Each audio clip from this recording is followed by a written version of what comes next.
વાંધો નહીં, પણ એનો અર્થ શું થાય કે આત્માની અનુભૂતિ માટે વિજ્ઞાન, અનુભૂતિ આત્માની કરવાની છે, પણ આત્મા વિજ્ઞાન ઘન સ્વરૂપ છે અને દુનિયા વિજ્ઞાન સ્વરૂપ છે. આગળ આવું છે? હા, અવાજ કરો ભાઈ. મેં તો કીધું અવાજ નથી આવતો પાછો. અધ્યાત્મ વિજ્ઞાન શબ્દ કેમ વાપરવામાં આવ્યો? કે દુનિયા એ સાયન્સ વિજ્ઞાન સ્વરૂપ છે અને આત્મા વિજ્ઞાન ઘન સ્વરૂપ છે. હવે આ વિજ્ઞાન ઘન અને વિજ્ઞાન આ બેમાં ફેર છે. વિજ્ઞાન ઘન એટલે જેની હાજરીમાં કોઝ અને ઇફેક્ટ થાય. શું થાય? હાજરીમાં. એ ના હોય તો કોઝે ના થાય ને ઇફેક્ટ પણ કહેવાય. મરદાને બાળી નાખો તો ઇફેક્ટ, મરદાનો હાથ કાપી નાખો તો ઇફેક્ટ. સમજી ગયા? એટલે વિજ્ઞાન ઘન છે એટલે એની હાજરીમાં જ અનુભૂતિ થાય. બાંધવાના કર્મ બાંધવાની પ્રક્રિયા પણ એની હાજરીથી જ થાય. મળદું કર્મ બાંધી શકે અને ભોગવવાની પ્રક્રિયા પણ એની હાજરીથી થાય. માટે વિજ્ઞાન ઘન છે, એની અંદર કોઈ પ્રક્રિયા નથી. શું નથી? અને દુનિયા વિજ્ઞાન સ્વરૂપ છે, એમાં પ્રક્રિયા છે. શું છે? કે 6 તત્વો, કુદરતનું કાનૂન અને એનાથી બનેલી અવસ્થાને, તો એ આખું શું છે? પ્રક્રિયા છે. રેન્ડમ એક અવસ્થા રેન્ડમ નથી. આ અવસ્થા છે તો તત્વ પણ છે અને કાનૂન પણ. જયારે આત્મામાં એવું કશું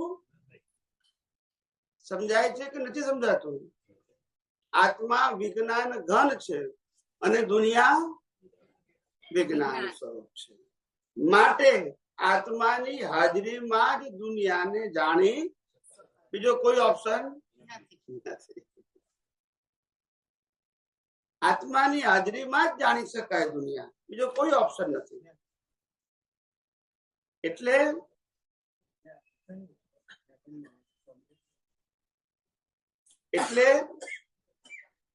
વિજ્ઞાન જાણવાનું એટલા માટે જરૂર છે, એક માનવી તરીકે, એક હ્યુમન તરીકે. કારણ કે કુદરતનો કાનૂન એક જ છે કે તમને અમે શરીર આપીએ છીએ, શરીરને જીવતું રાખવા માટે હવા, પાણી, ખોરાક આપીએ છીએ. એ ખોરાકથી કર્મ ભોગવવાની શક્તિ આપીએ છીએ. કર્મ ભોગવવા માટેના સંજોગો પણ અમે આપીએ છીએ. બરાબર ને? આ બધું કુદરત આપે છે. તો માટે કુદરત કે છે કે તમારી એક્ઝામ નું આ શું છે? આ રિઝલ્ટમાં તમારો હિસ્સો નથી. તમારે ખાલી ભોગવવાનું છે. શું કરવાનું છે?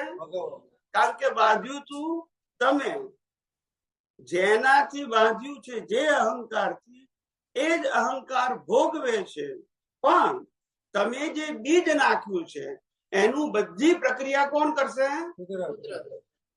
આપણે જમીનમાં બીજ નાખીએ આટલું, બરાબર છે, કેરીનો ગોટલો, પછી ઝાડ ઉગાડવાનું, પછી ઝાડના ડાળીઓ ઉગાડવાની, પાંદડા ઉગાડવાના, ફળ બનાવવાના, એ કોણ કરે? બોલો. તો પછી આખું આ ઝાડ કોણ ચલાવે છે? બીજ કોણે નાખ્યું તું? આપણે. ફળ કોણે આપ્યું? અને કુદરતે આપ્યું. માટે કુદરતનું વિજ્ઞાન સમજવાની જરૂર છે. હવે સમજી ગયા? તમે ધર્મ સમજો કે ના સમજો, એની સાથે કુદરતને કોઈ લેવા દેવા નથી. પણ તમારે વિજ્ઞાન તો સમજવું જ પડશે જો તમારે સંસારથી મુક્તતાની અનુભૂતિ કરવી હશે તો. સંસાર બોજારૂપ નથી, સંસાર હિસાબ રૂપ છે. એ હિસાબને બોજો એટલા માટે લાગે છે કારણ કે હિસાબ મારો છે એવું માનવું છે. હવે હિસાબ નથી આત્માનો. સાંભળજો બરાબર. હિસાબ નથી આત્માનો, હિસાબ નથી શરીરનો. બોલો ને. આ શરીર ફ્રેશ છે કે એને બાધ્યતા કરવું? તો આત્મા એ વાજ્યા હતા. તો આ બંને તો જવાબદાર છે જ નહીં. બોજો છે નો બોલતા નથી. બોજો છે નો નથી. શરીર જવાબદાર નથી, આત્મા જવાબદાર. અજ્ઞાનતાથી બાંધેલા કર્મો ભોગવવા માટે કુદરત શરીર, સંજોગો અને શક્તિ કુદરત આપે છે. કુદરત જે આપે છે એ લઈ લે છે, કારણ કે ભોગવટા માટે આપ્યું હતું, માલિકી માટે. આમાં ધર્મ સંપ્રદાય ક્યાં વચ્ચે આવે છે? બોલતા નથી. આવે છે. માટે આ કુદરતનું વિજ્ઞાન સમજવું જરૂરી છે. તમે ભીખ અને ભયથી મુક્ત થાવ, ચિંતા મુક્ત દશાને અનુભવો, બોજા મુક્ત દશાને અનુભવો, બંધન મુક્ત દશાને અનુભવો. એટલા માટે વિજ્ઞાન છે. વિજ્ઞાન ભોગવટાને પ્લસ માઇનસ કરવા માટે, કારણ કે તમે ભોગવનાર નથી ને ભોગવવાનો પાવર પણ તમારી પાસે. ભોગવનારું શરીર છે ફિઝિકલ ફોર્મમાં, અને શરીરને સંજોગો આપે છે કુદરત, શક્તિ આપે છે કુદરત, અને રિયલ ભોગવે છે ગયા અવતારે ચાર્જ કરેલો અહંકાર, જે અત્યારે ડિસ્ચાર્જ છે તે. હવે સમજી ગયા? એની અંદર તમે રામ રામ બોલો કે કૃષ્ણ કૃષ્ણ બોલો કે મહાવીર મહાવીર બોલો, એમાં કોઈ ફેર? યસ કે નો? વિજ્ઞાન ની અંદર કોઈ વ્યક્તિ વિશેષ ની વાતની જરૂર. આ તો શ્રદ્ધા માટે જરૂર છે. શેના માટે જરૂર છે? તમને શ્રદ્ધા બેસે એક વ્યક્તિ તરીકે મહાપુરુષની, એટલા માટે વિજ્ઞાનમાં આની જરૂર. એટલે વિજ્ઞાન વ્યક્તિ વિશેષ છે. કેવું છે? વ્યક્તિ વિશેષ નથી. વિજ્ઞાન સનાતન સત્ય ઉપર, સનાતન સિદ્ધાંતો ઉપર, ખ્યાલ આવ્યો? સનાતન તત્વો ઉપર આધારિત છે. અને કુદરતની બનાવેલી બધી જ અવસ્થાઓ એ કુદરતી રચના છે. માટે કોઈ પણ રચના માટે કોઈ જવાબદાર. અને આપણે જે જવાબદાર માનીએ છીએ એ આપણી રિલેટિવ વ્યૂ પોઈન્ટ છે. શું છે? અને એ રિલેટિવ વ્યૂ પોઈન્ટ ને કારણે આપણને પઝલ ઉત્પન્ન થાય છે, અને ભય પણ ઉત્પન્ન થાય છે, અને ભીખે ઉત્પન્ન થાય છે. ભય એટલે જતું રહેશે, લઈ લેશે તો.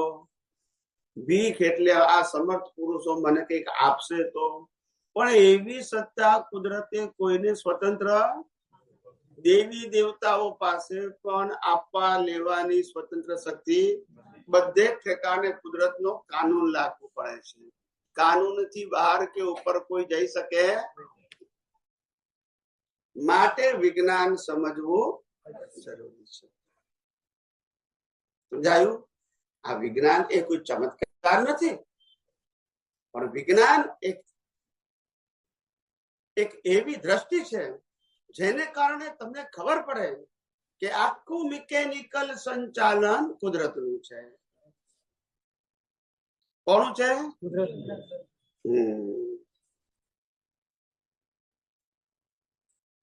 એક જ પ્રોગ્રામથી, શું કીધું? એક જ પ્રોગ્રામથી સેટેલાઇટ દ્વારા દુનિયાના કોઈ પણ મોબાઈલ ઉપર ફોન કરી. પ્રોગ્રામ તો બધામાં કેવો છે? રિસીવ.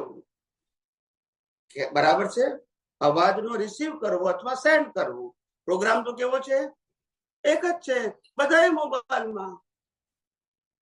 પણ તમે સેટેલાઇટ દ્વારા આખા વર્લ્ડમાં વાત કરી શકો છો. તો પ્રોગ્રામ જ છે ને. તો માણસે બનાવેલો પ્રોગ્રામ કે જેની અંદર આ 9 અબજ વ્યક્તિઓ સાથે તમે કનેક્ટ થઈ શકો છો ગમે ત્યારે. યસ કે નો? તો પછી દુનિયા કુદરતનો પ્રોગ્રામ કેવો હશે? આ તો મેન મેડ છે. કેવો છે? એટલે સમજવા જેવું છે કે આ મેન મેડ જે પ્રોગ્રામ છે એની તો ઘણી બધી ત્રુટીઓ હોય. શું છે? લિમિટેશન્સ પણ.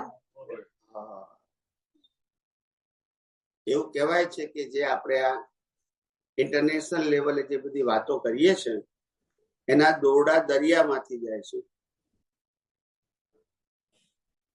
શું જાય છે? બરાબર.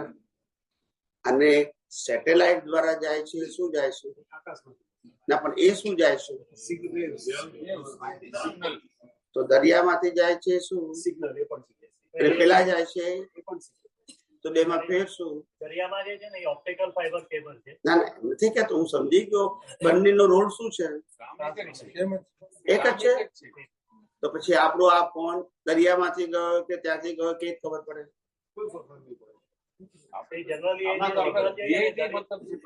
ના, એમ નથી. જુદું કહેવાય. બંનેની સર્વિસ જુદી કહેવાય ને. એટલે કેબલ સર્વિસ જુદી, સેટેલાઇટ સર્વિસ જુદી. સેટેલાઇટ મોંઘો પડે. સેટેલાઇટ ફોન થી વાત કરે મોંઘો પડે. ના ના, એવું નથી પૂછવા માંગતો. અત્યારે આપણે ફોન સેટેલાઇટ સિસ્ટમ થી ચાલે છે કે દરિયા દોરડાળ સિસ્ટમ થી? તો પછી સેટેલાઇટ નું શું કામ છે? એ આપણે લોકલ કનેક્ટ કરીએ છીએ. લોકલ માટે સેટેલાઇટ કારણ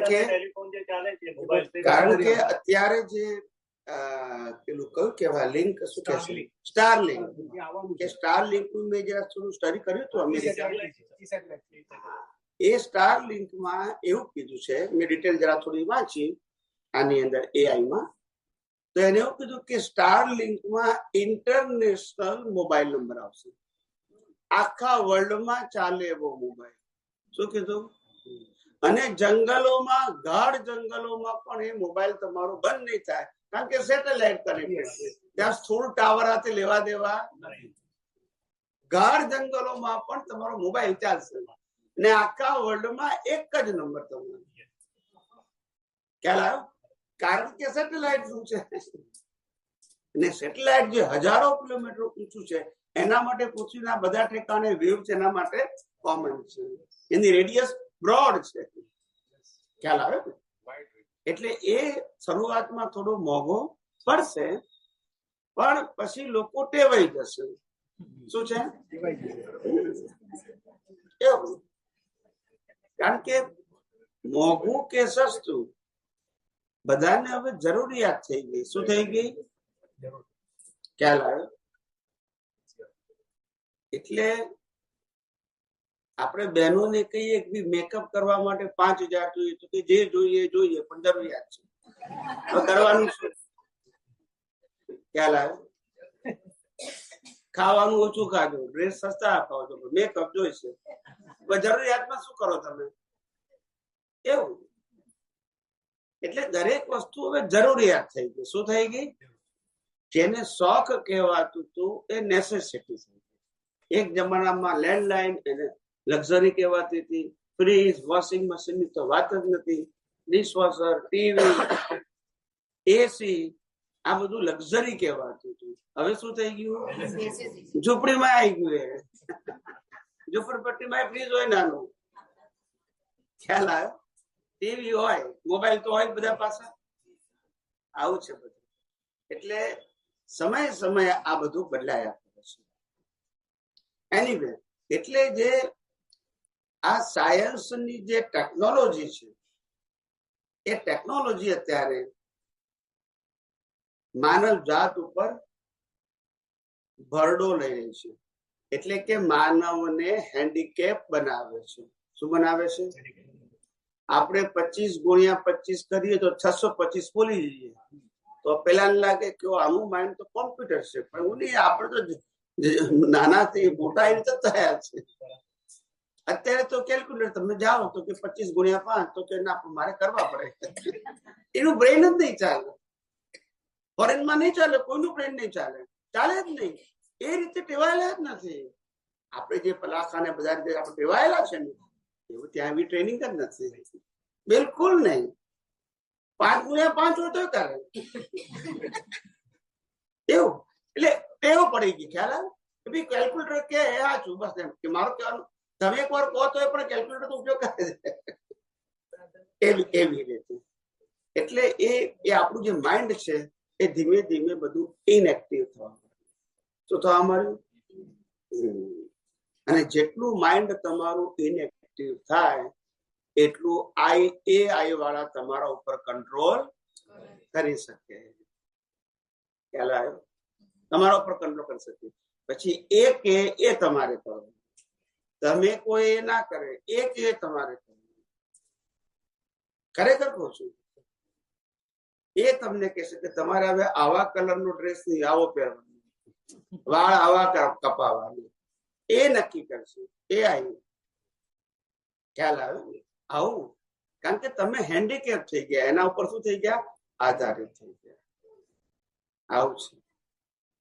એટલે આ આર્ટિફિશિયલ જે જગત છે એને ટેકનોલોજી કહેવાય, ને સાયન્સ તો એનાથી બહુ ઉપર છે. એ સાયન્સ ના કહેવાય, સાયન્સની ટેકનોલોજી કહેવાય. સાયન્સ નેચરલ હોય, લો ઉપર હોય. સાયન્સ ટેકનોલોજી ના હોય. ટેકનોલોજી એ હ્યુમન મેડ છે ને સાયન્સ નેચર છે, નેચરલ મેડ છે. ખ્યાલ? બંને વસ્તુ કેવી છે? જુદી છે.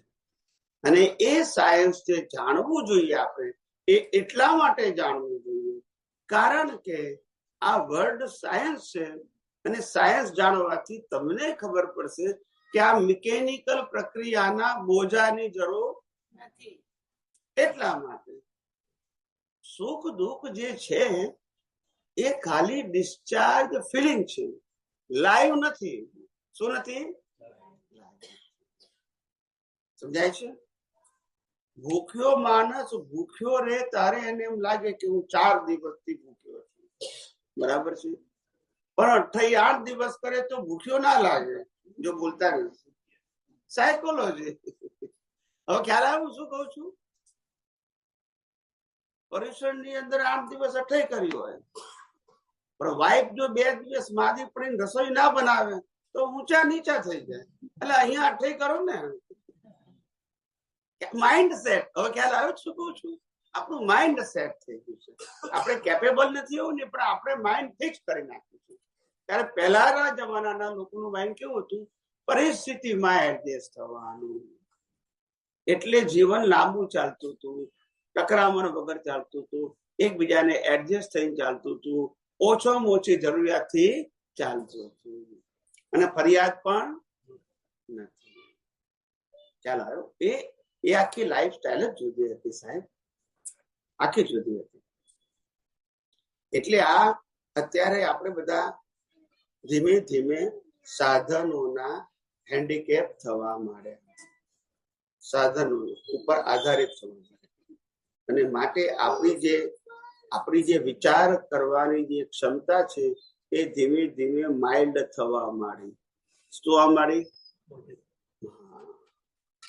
અને એ માનવ જાત માટે સારું નથી. વિચાર કરવાની ક્ષમતા તો તમારી વધવી જોઈએ, પણ વિચાર એટલે ટેન્શન નહીં. વિચાર એટલે જેમ છે તેમ સાચી વાત સમજવી. વિચાર એટલે ટેન્શન નહીં, એકની એક વાત ગોળ ગોળ ગુણ ગુણ કરવી, એ નહીં. દરેક વસ્તુમાં વિચાર કરીને સાર કાઢવો, વિચાર કરીને સાર કાઢવો. એના માટે વિચાર, જે શ્રીમદ રાજચંદ્રજી નો કર વિચાર તો ખ્યાલ. અને ક્યારેક ક્યારેક એવા વાક્યો જ્ઞાની પુરુષના વિખારવાનમાંથી નીકળી જાય કે જે લોકો પછી ઊંધું સમજે છે. શું સમજે છે? એમને ઊંધું કેવું નથી, પણ ઊંધું સમજે છે કે ભાઈ આ અમે કહ્યું છે એની અંદર કાનો માત્ર ફેરફાર ના કરવો, એટલે મિકેનિકલ જ બોલ્યા કરવું. ખ્યાલ આવ્યો? હવે મિકેનિકલ બોલવું એના કરતા કેસેટ વગાડવી સારી, જો બોલતા નથી. પછી બોલો જ નહીં ને. એક વાર વોઇસ રેકોર્ડિંગ કરી નાખ્યું, જ્યાં જતા 2 કલાક વગાડવી, પછી તો બોલ નહીં થાય ને, કાનું માત્ર નહીં. પણ લોકો સમજ્યા નહીં સાહેબ. જ્ઞાની પુરુષ આવું કહેવા માંગતા, જ્ઞાની પુરુષ એવું કહેવા માંગતા હતા કે તમે આ જે વાતો છે એમાં તમારું કશું ના ઉમેરશો, પણ તમે સમજજો. સમજ્યા પછી તમારી સમજણ બીજાને જરૂર કહેજો, પણ અમારી બાબતમાં છેડછાડ ના કરશો. ખ્યાલ આવ્યો? જેમ આપણે મહાવીરની વાણી સુધારીએ તો કેવું લાગે? પણ મહાવીરની વાણી સમજીને આપણે બોલી શકીએ ને.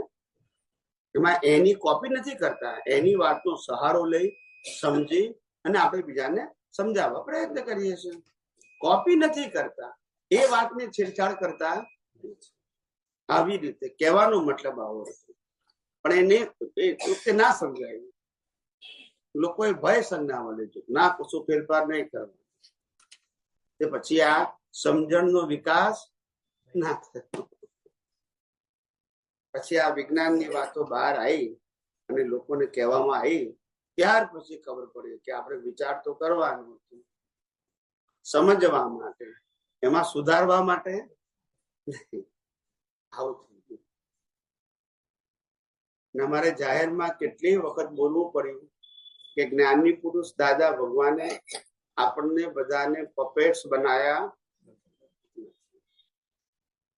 તમને વિચારક બનાયા છે કે મેં જે કઈ વાત કરી છે વિજ્ઞાનની, એના ઉપર વિચાર કરો, સમજો, ઉપયોગ કરો, અનુભવ કરો, અને પછી અનુભવની વાણી બીજાને શેર કરો, જેથી તમારી મેચ્યોરિટી પણ એમાં આવે.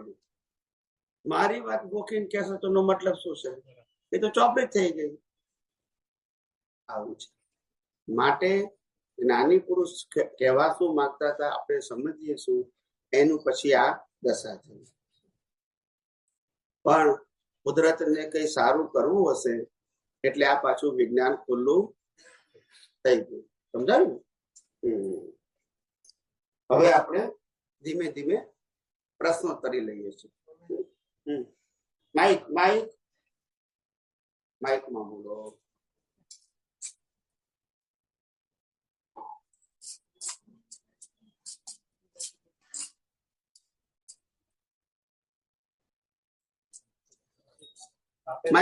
મેમરી જે કે પહેલા આપણને બધા ટેલિફોન નંબર યાદ રહેતા હતા, હવે એક નંબર યાદ નથી. આપણો યાદ નથી રહેતો, કારણ કે આપણે તો કરવાનો જ ના હોય.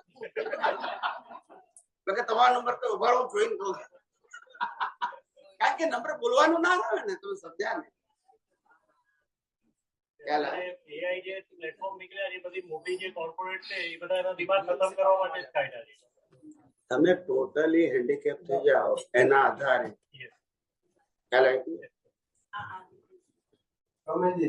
બોલો સાહેબ.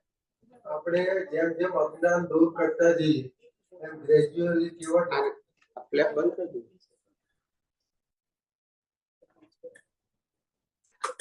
બોલો. જેમ જેમ અજ્ઞાન દૂર કરતા જઈએ એમ ગ્રેજ્યુઅલી આપણે કેવળ દર્શન તરફ આગળ વધીએ. યસ. અને 100% કેવળ દર્શન સુધી પહોંચી શકીએ.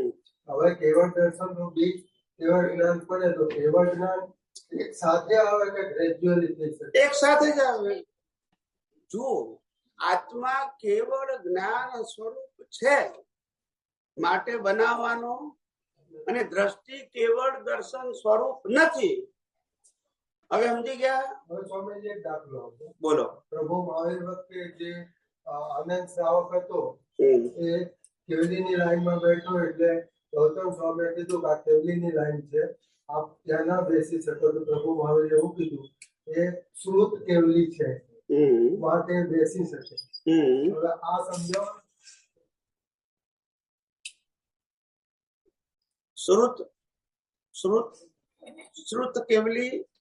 શ્રુત કેવલી એટલે શું કહેવાય કે કેવળ જ્ઞાન થવાનો ખાલી સમય બાકી છે. શું બાકી છે? પુરુષાર્થ બાકી નથી.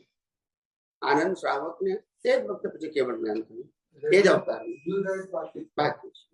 એટલે એને અજ્ઞાન નથી. એમ કેવળ જ્ઞાન નથી એ હકીકત છે, પણ અજ્ઞાન પણ નથી. એટલે એના સમય થાય ને. એટલે એ દ્રષ્ટિકોણથી ભગવાને કહ્યું. ભગવાનને તો કેવળ જ્ઞાન બધું દેખાય, બધાનું દેખાય, જેનો ઉપયોગ મૂકીએ આપણે. પતી ગયું? ઓકે. હવે બીજા પ્રશ્ન લઈએ. ચલો,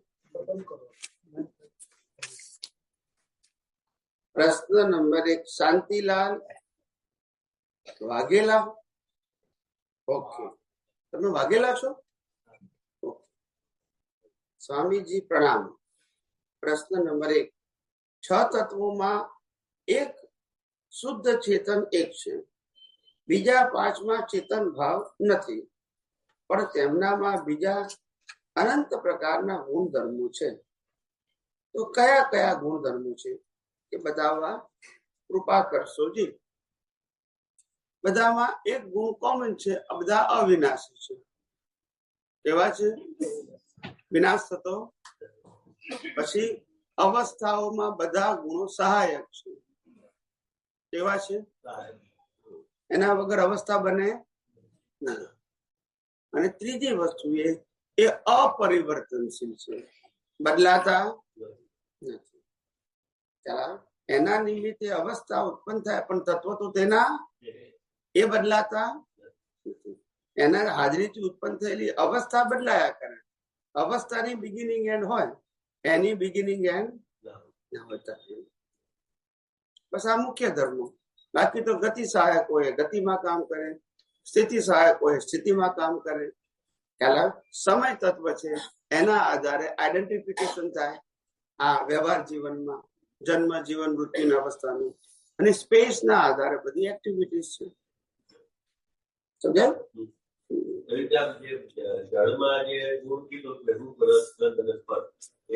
રૂપ, રસ, ગંધ, સ્પર્શ અને આકાર એ જળમાં, બાકીના 4 તત્વોમાં નહીં. સમજવાનું પાછું જળમાં. રૂપ, રસ, ગંધ, સ્પર્શ અને આકાર જળમાં. બીજો સ્વામી સાથે રિલેટેડ પ્રશ્ન એવો છે કે ગયા અવતારમાં જે કર્મો જાત છે કે આ અવતારમાં જે ભોગે ડિસ્ચાર્જ અલંકાર ભોગે છે, એટલે આમ એ એટલે એક માન્યતા ક્યાં બિલીવર કહેવાય, બીજું શું? બરાબર માન્યતા. અને જે આખો પીલો વાળો ભાગે કામ કરે છે ને, આત્મા મૂળ આત્માને જન્મે તે મરે ત્યાં સુધી બિલીફ ને આધારે જીવન છે. અને જેવા મરી ગયા એટલે બધી બિલીફ પૂરી. અને એક એ બીજા અવતારમાં નવી બિલીફ હશે. અને એક બિલીફમાંથી અનંત બિલીફ ઉભી થાય છે, એવું થાય જ ને. હું ચંદુલાલ છું એમાંથી તો આ સંસાર ઉભો થયો. હું ચંદુલાલ નથી તો સંસાર જ નથી. સંસાર ચંદુલાલ નથી. મને આ રોંગ બિલીફ થી તો આ દશા ઉભી થઈ, ને રાઈટ બિલીફ થી અજ્ઞાન ખલાસ થાય, એટલે નવી દશા ઉત્પન્ન ના થાય. માન્યતા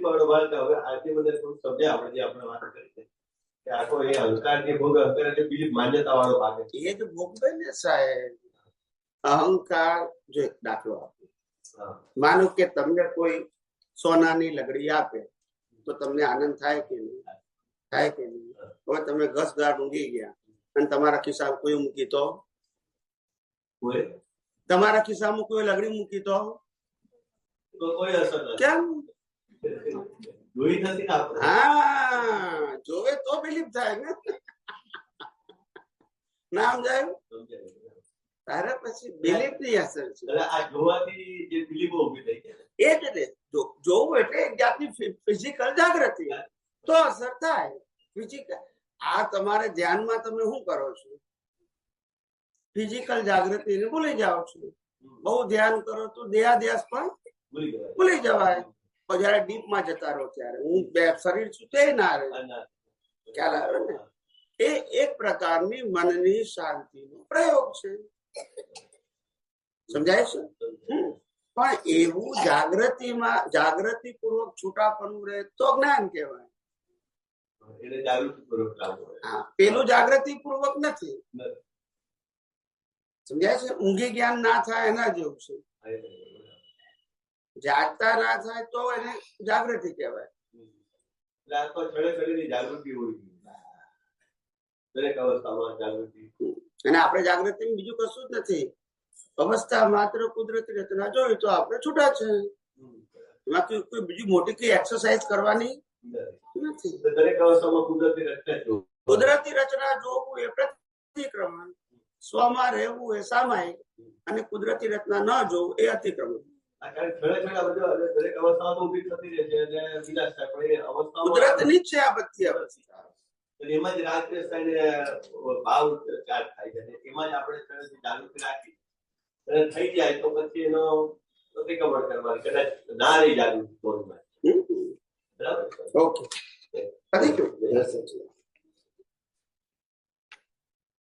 પછી છે પૂરું નામ દિનેશ ગૌતમલાલ શાહ તમારું છે, ગામ મહારાષ્ટ્ર પુના, પ્રશ્ન 1. પ્રભુજી જય સચ્ચિદાનંદ, મારી સમજ પ્રમાણે પ્રત્યેકના આત્મા અલગ અલગ છે, આત્માના ગુણ એક સરખા છે, કૃપા કરી સમજાવશો. બરાબર જ છે. આત્મા બધાના અલગ અલગ છે, ગુણ બધાના આત્મામાં એક જ સરખા છે, સ્વભાવ પણ એક સરખું, અસ્તિત્વ પણ એક સરખું, બધાનો આત્મા કાયમી, બધાના આત્માના ગુણ પણ કાયમી, બધાના આત્માનો સ્વભાવ પ્રકાશક પણ કાયમી, અને બધા જ આત્મા ઇન્ડિવિડ્યુઅલ છે. કેવા છે? સામૂહિક નથી, બધા અલગ અલગ. હવે એમાં તમારે શું જાણવું છે વધારે?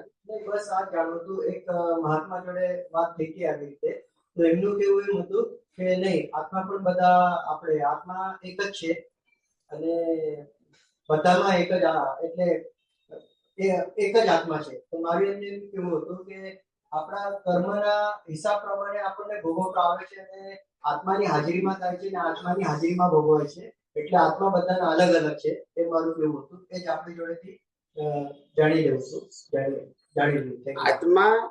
આત્મા દરેક આત્મા સ્વતંત્ર છે અને સ્વતંત્રતા દરેક આત્માને નિર્વાણ થાય ત્યાર પછી એની સ્વતંત્રતા જ રહેશે. ખાલી ગુણ, અસ્તિત્વ અને સ્વભાવ સરખા છે. ખ્યાલ આવ્યો?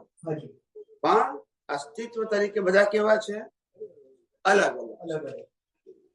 એક જ આત્માનું અસ્તિત્વ નથી. નહીં તો શું કહેવાય? એ આત્મા આપણે બધા છીએ ત્યાં સુધી અપૂર્ણ છે. એવું કેવું પડે કે ના કેવું પડે?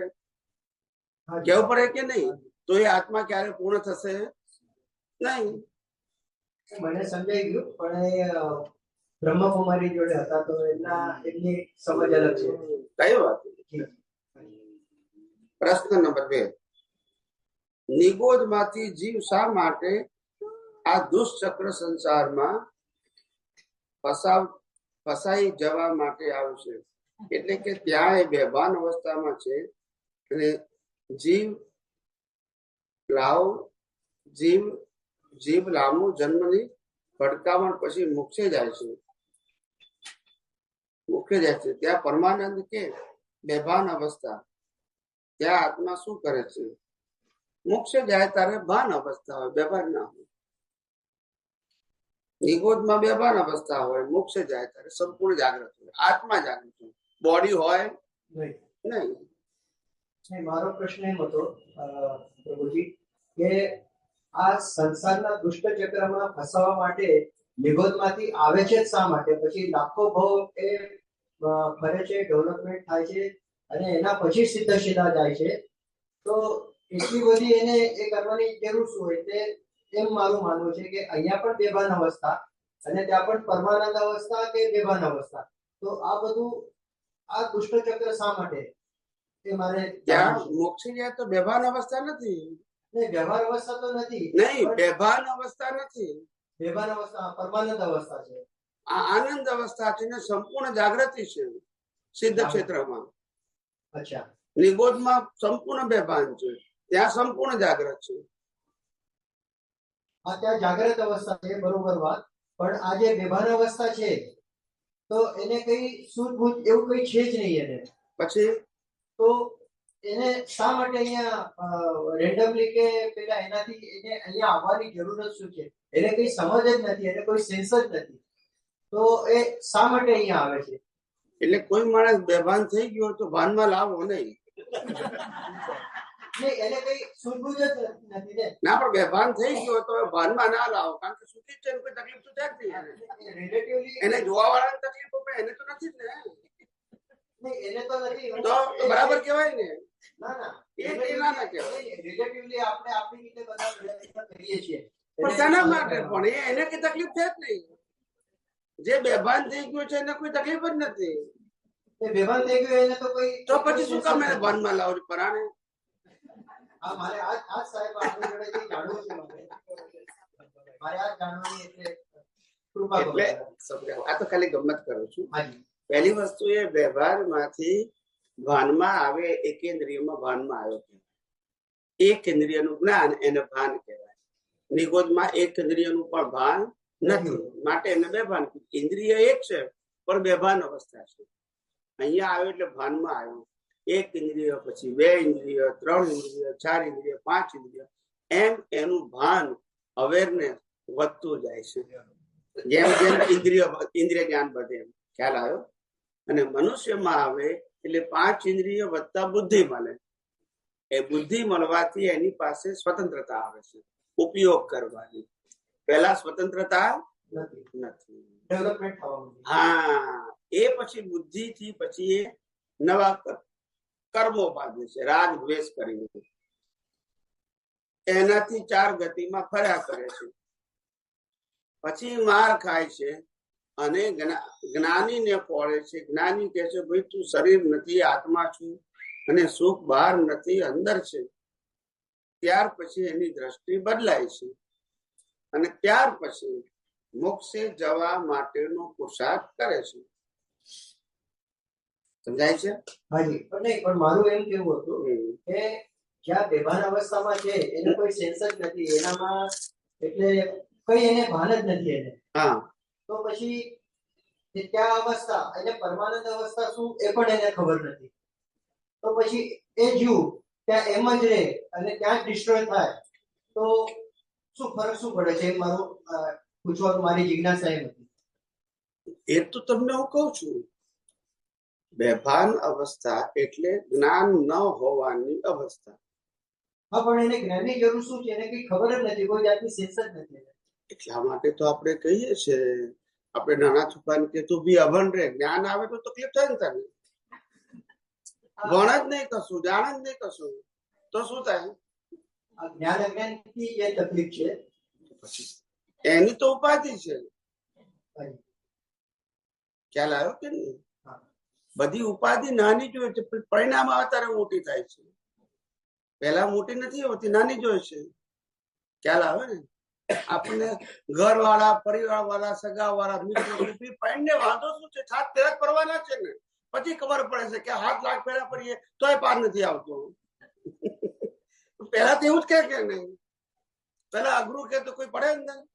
પ્રભુજી, પ્રશ્ન એ હતો મારો હા, કે ત્યાં એ ચેતન અવસ્થામાં છે જ નહીં. એટલા માટે તો કઉ છું ને કે એ અવસ્થા સારી ના કહેવાય. બિલકુલ આજ જ્ઞાન દશા એ એનું ટોપ મોસ્ટ લેવલ છે, કેવળ જ્ઞાન દશા.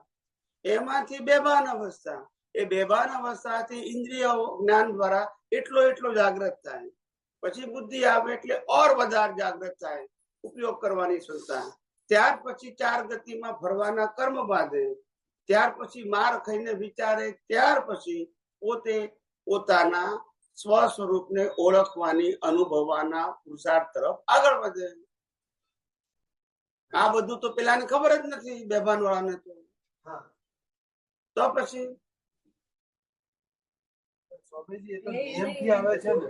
એક નિર્વાણ થાય એટલે એક આવે, નિયમથી આવે. કુદરતની રચના જ છે. નહીં, નિયમથી તો ખરું, પણ એને એમ કે છે કે જરૂર શી છે એ પ્રશ્ન છે.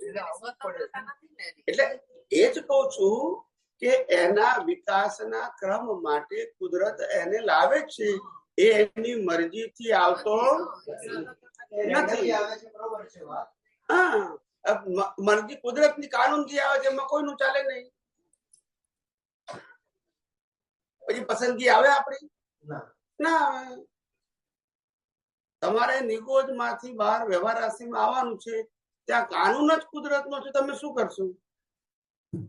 ભાઈ તમાકુ બી કામનું છે કે નથી કામનું, ત્યાં સબ્જેક્ટ જ નથી આવતો ને, ત્યાં તમારે ચોઈસ જ નથી. પછી અચ્છા, એટલે હસવાની વાત કહું છું. એના સદનસીબ કે બદનસીબ એ રેન્ડમલી આમાં સંસારમાં આવ્યો અને પછી સારા નસીબે મોક્ષ સદનસીબ પછી સારા નસીબ ક્યાંથી આવી ગયું? ખરાબ હોય તો બી ખરાબ જ ચાલે.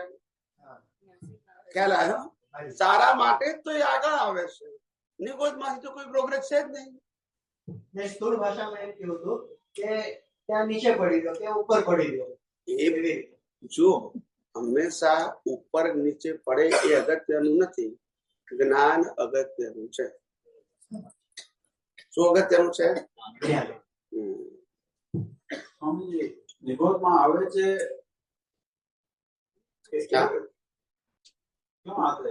નિગોજમાં આવે છે में क्यों आते हैं वो? आते नहीं है क्यों? अरे खान में सोना क्यों है? किसने रखा? का कारण क्या है? अरे है तो फिर कारण क्या बताने का? है ही तो फिर जो चीज वहां है इसमें आप कैसे बताएंगे कारण क्या है? आप समझे? जैसे खान में सोना है मगर सोना सीधा हम उपयोग नहीं कर सकते, इनको पत्थर के रूप में काटना पड़ता है, फिर प्रोसेस करके शुद्ध सोना बनाना पड़ता है, ये प्रक्रिया है।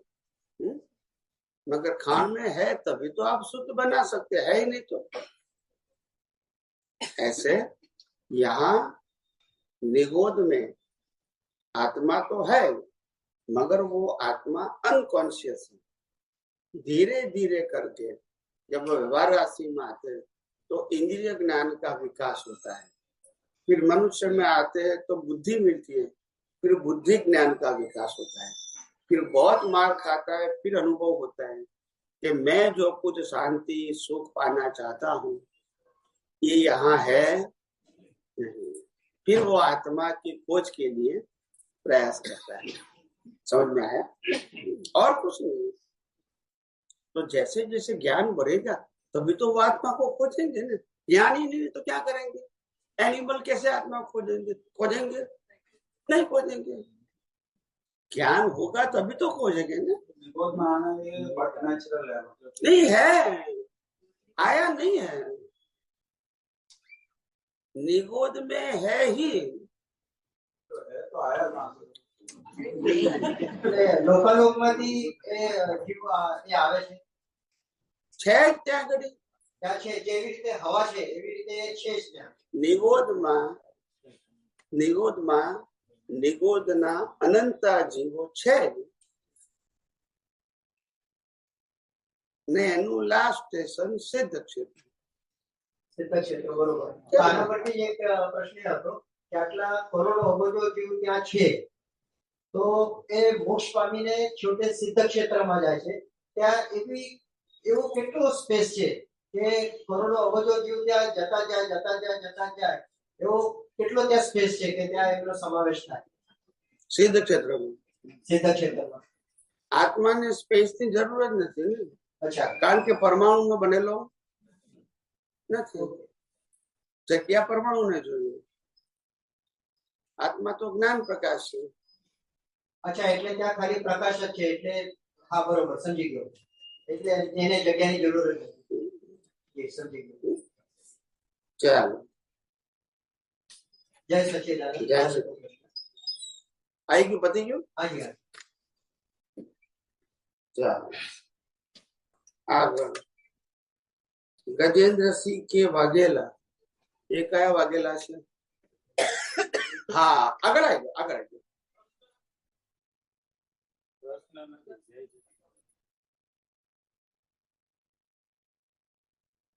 વ્યવહારમાં પાંસરા હાલવું તે વિશે સમજાવો પ્લીઝ. કારણ કે દાદા ભગવાનના પુસ્તકમાં હતું કે તું પેલા વ્યવહારમાં પાંસરો થા. પ્લીઝ સમજણ આપશો? જય સચ્ચિદાનંદ.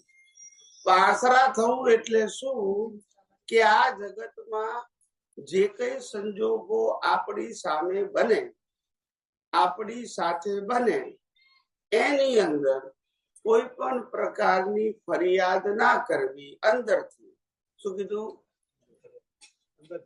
ફરિયાદ ના કરવી, સ્વીકારી લેવું તો ઉકેલ આવશે, અને નહીં સ્વીકારો તો ઉકેલ એટલે ના સ્વીકાર્યું એટલે પાંસરો ના રહ્યો કહેવાય.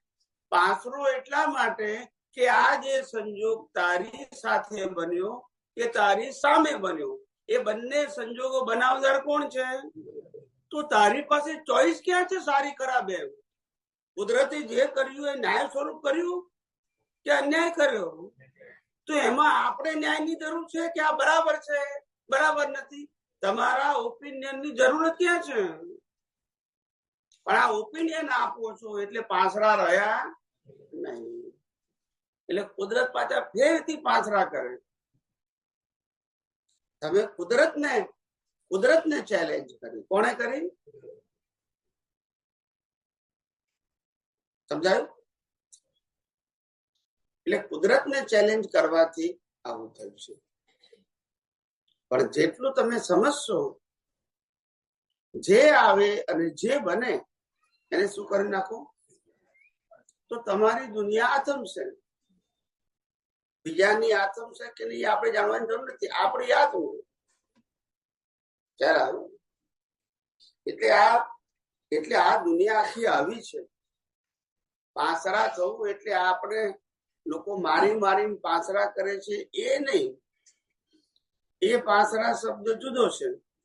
ખ્યાલ આવ્યો? પણ અહીંયા પાંસરા એટલે બુદ્ધિની આડાઈ રહેવી જોઈએ નહીં. બુદ્ધિ એવી જ હોવી જોઈએ જે બને સ્વીકારવું. શું કીધું? તો ઉકેલ આવશે. કારણ કે આવ્યું છે એ કુદરતી કાનૂનથી આવ્યું છે, કોઈની મરજીથી. અને કુદરતે જે કર્યું છે એ ન્યાય સ્વરૂપ કર્યું છે. અન્યાય હવે તને લાગે છે તારી બુદ્ધિનું પ્રદર્શન છે, અને એ પ્રદર્શનથી તું કુદરતને ઇનડાયરેક્ટલી ચેલેન્જ કરે છે. આવું કેમ કર્યું? કારણ કે કરનાર તો કુદરત છે, પ્રકૃતિ એ કુદરતની, ચલાવે કુદરત, સંજોગો એ કુદરત આપે છે, અને ચેલેન્જ તમે કરો છો. આવું કેમ? ખ્યાલ આવ્યો? એટલે કુદરત પાછા ઓર માર આપે. ખ્યાલ આવ્યો? એના કરતા સ્વીકારી લઈએ તો શું થાય? ઉકેલ આવે કે નહીં? ખ્યાલ આવ્યો?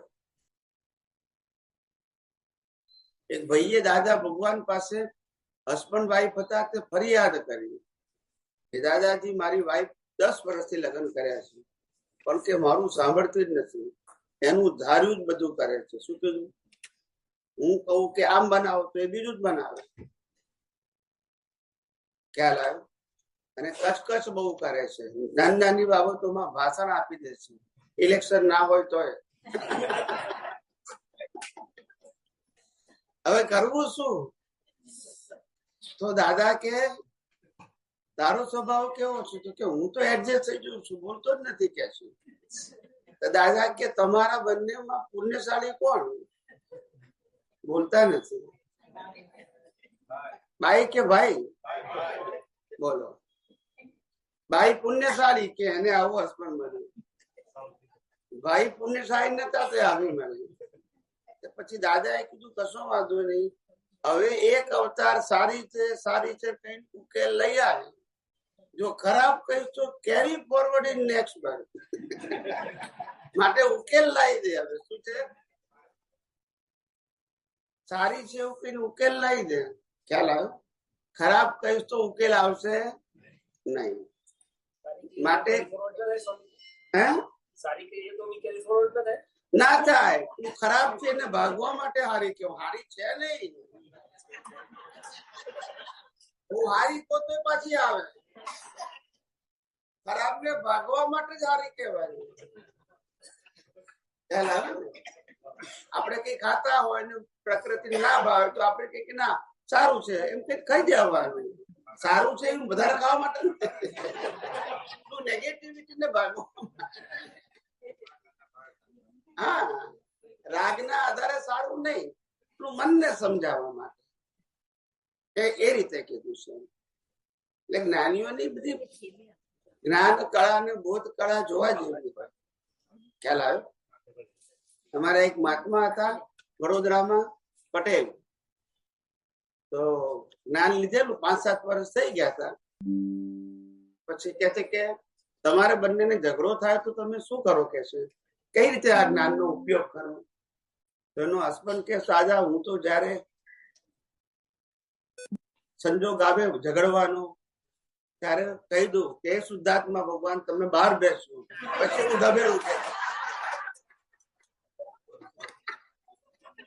કે એમને કઈ ના થઈ ગઈ.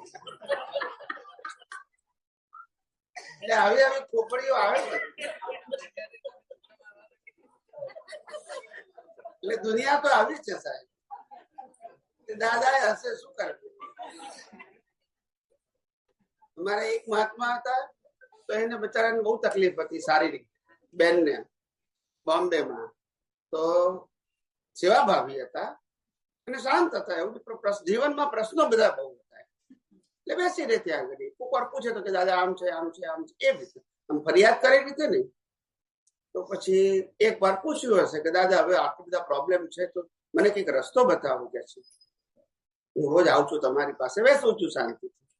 તો દાદા કે એક કામ કરકે કે ત્રિમંત્રની 5 માળા ગણજો. શું કીધું? દાદા એ ઉપાય આપ્યો. એટલે પછી અઠવાડિયું 15 દિવસ પછી દાદા ફેરથી પૂછ્યું કે તું માળા વાળા ગણે છે? તો કે ગણું છું ને. કેટલી વાર લાગે છે 5 માળા ગણતા? તો કે 5 માળા ગણતા 5 મિનિટ થાય. તો દાદા કે કઈ રીતે ગણે? તો કે ત્રિમંત્ર ત્રિમંત્ર ત્રિમંત્ર.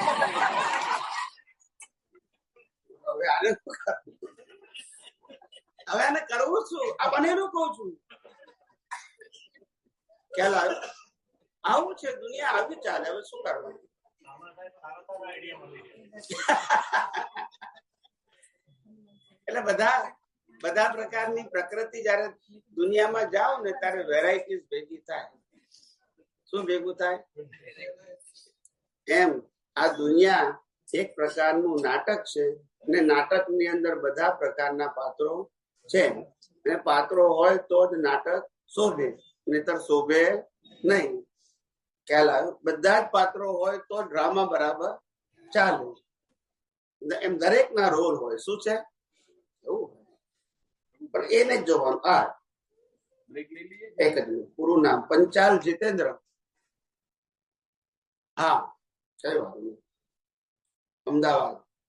જન્મ મરણના ચક્રમાંથી મુક્ત થવા માટે શું કરવું જોઈએ? આ વિજ્ઞાન સમજવું જોઈએ અને વિજ્ઞાનનો ઉપયોગ કરવો જોઈએ. વિજ્ઞાન કહું છું ને, આ પૂછવો તો પૂછો, વાંધો નહીં. બેસીને પૂછો શાંતિ. બોલો બોલો બોલો. મુક્ત થવા માટે શું કરવું? આ જ પોતે શુદ્ધાત્મા પદને ઓળખવું અને આ કુદરતી રચનાને સમજીને જોયા કરવું. આ બધી કુદરતી રચના છે. આ દેખાય છે ને, બધું જ કુદરતી રચના છે. એ જોતા આવડે તો કામ થઈ જાય, ના જોતા આવડે તો ફસાઈ જઈએ.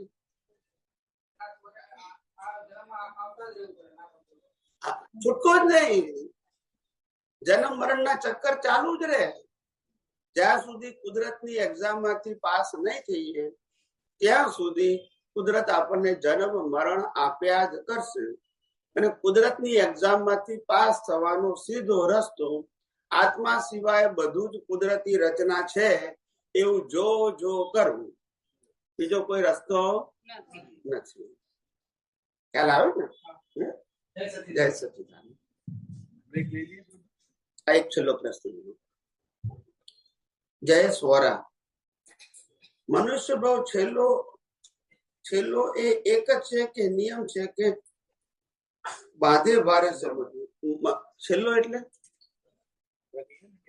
છેલ્લો આપણે વિજ્ઞાનમાં બોલીએ કે છેલ્લો મનુષ્ય. ના, બાંધેવાળે છેલ્લો એક જ સમજો કે મનુષ્યના બે ભાવ પણ હોય છે? ના હોય.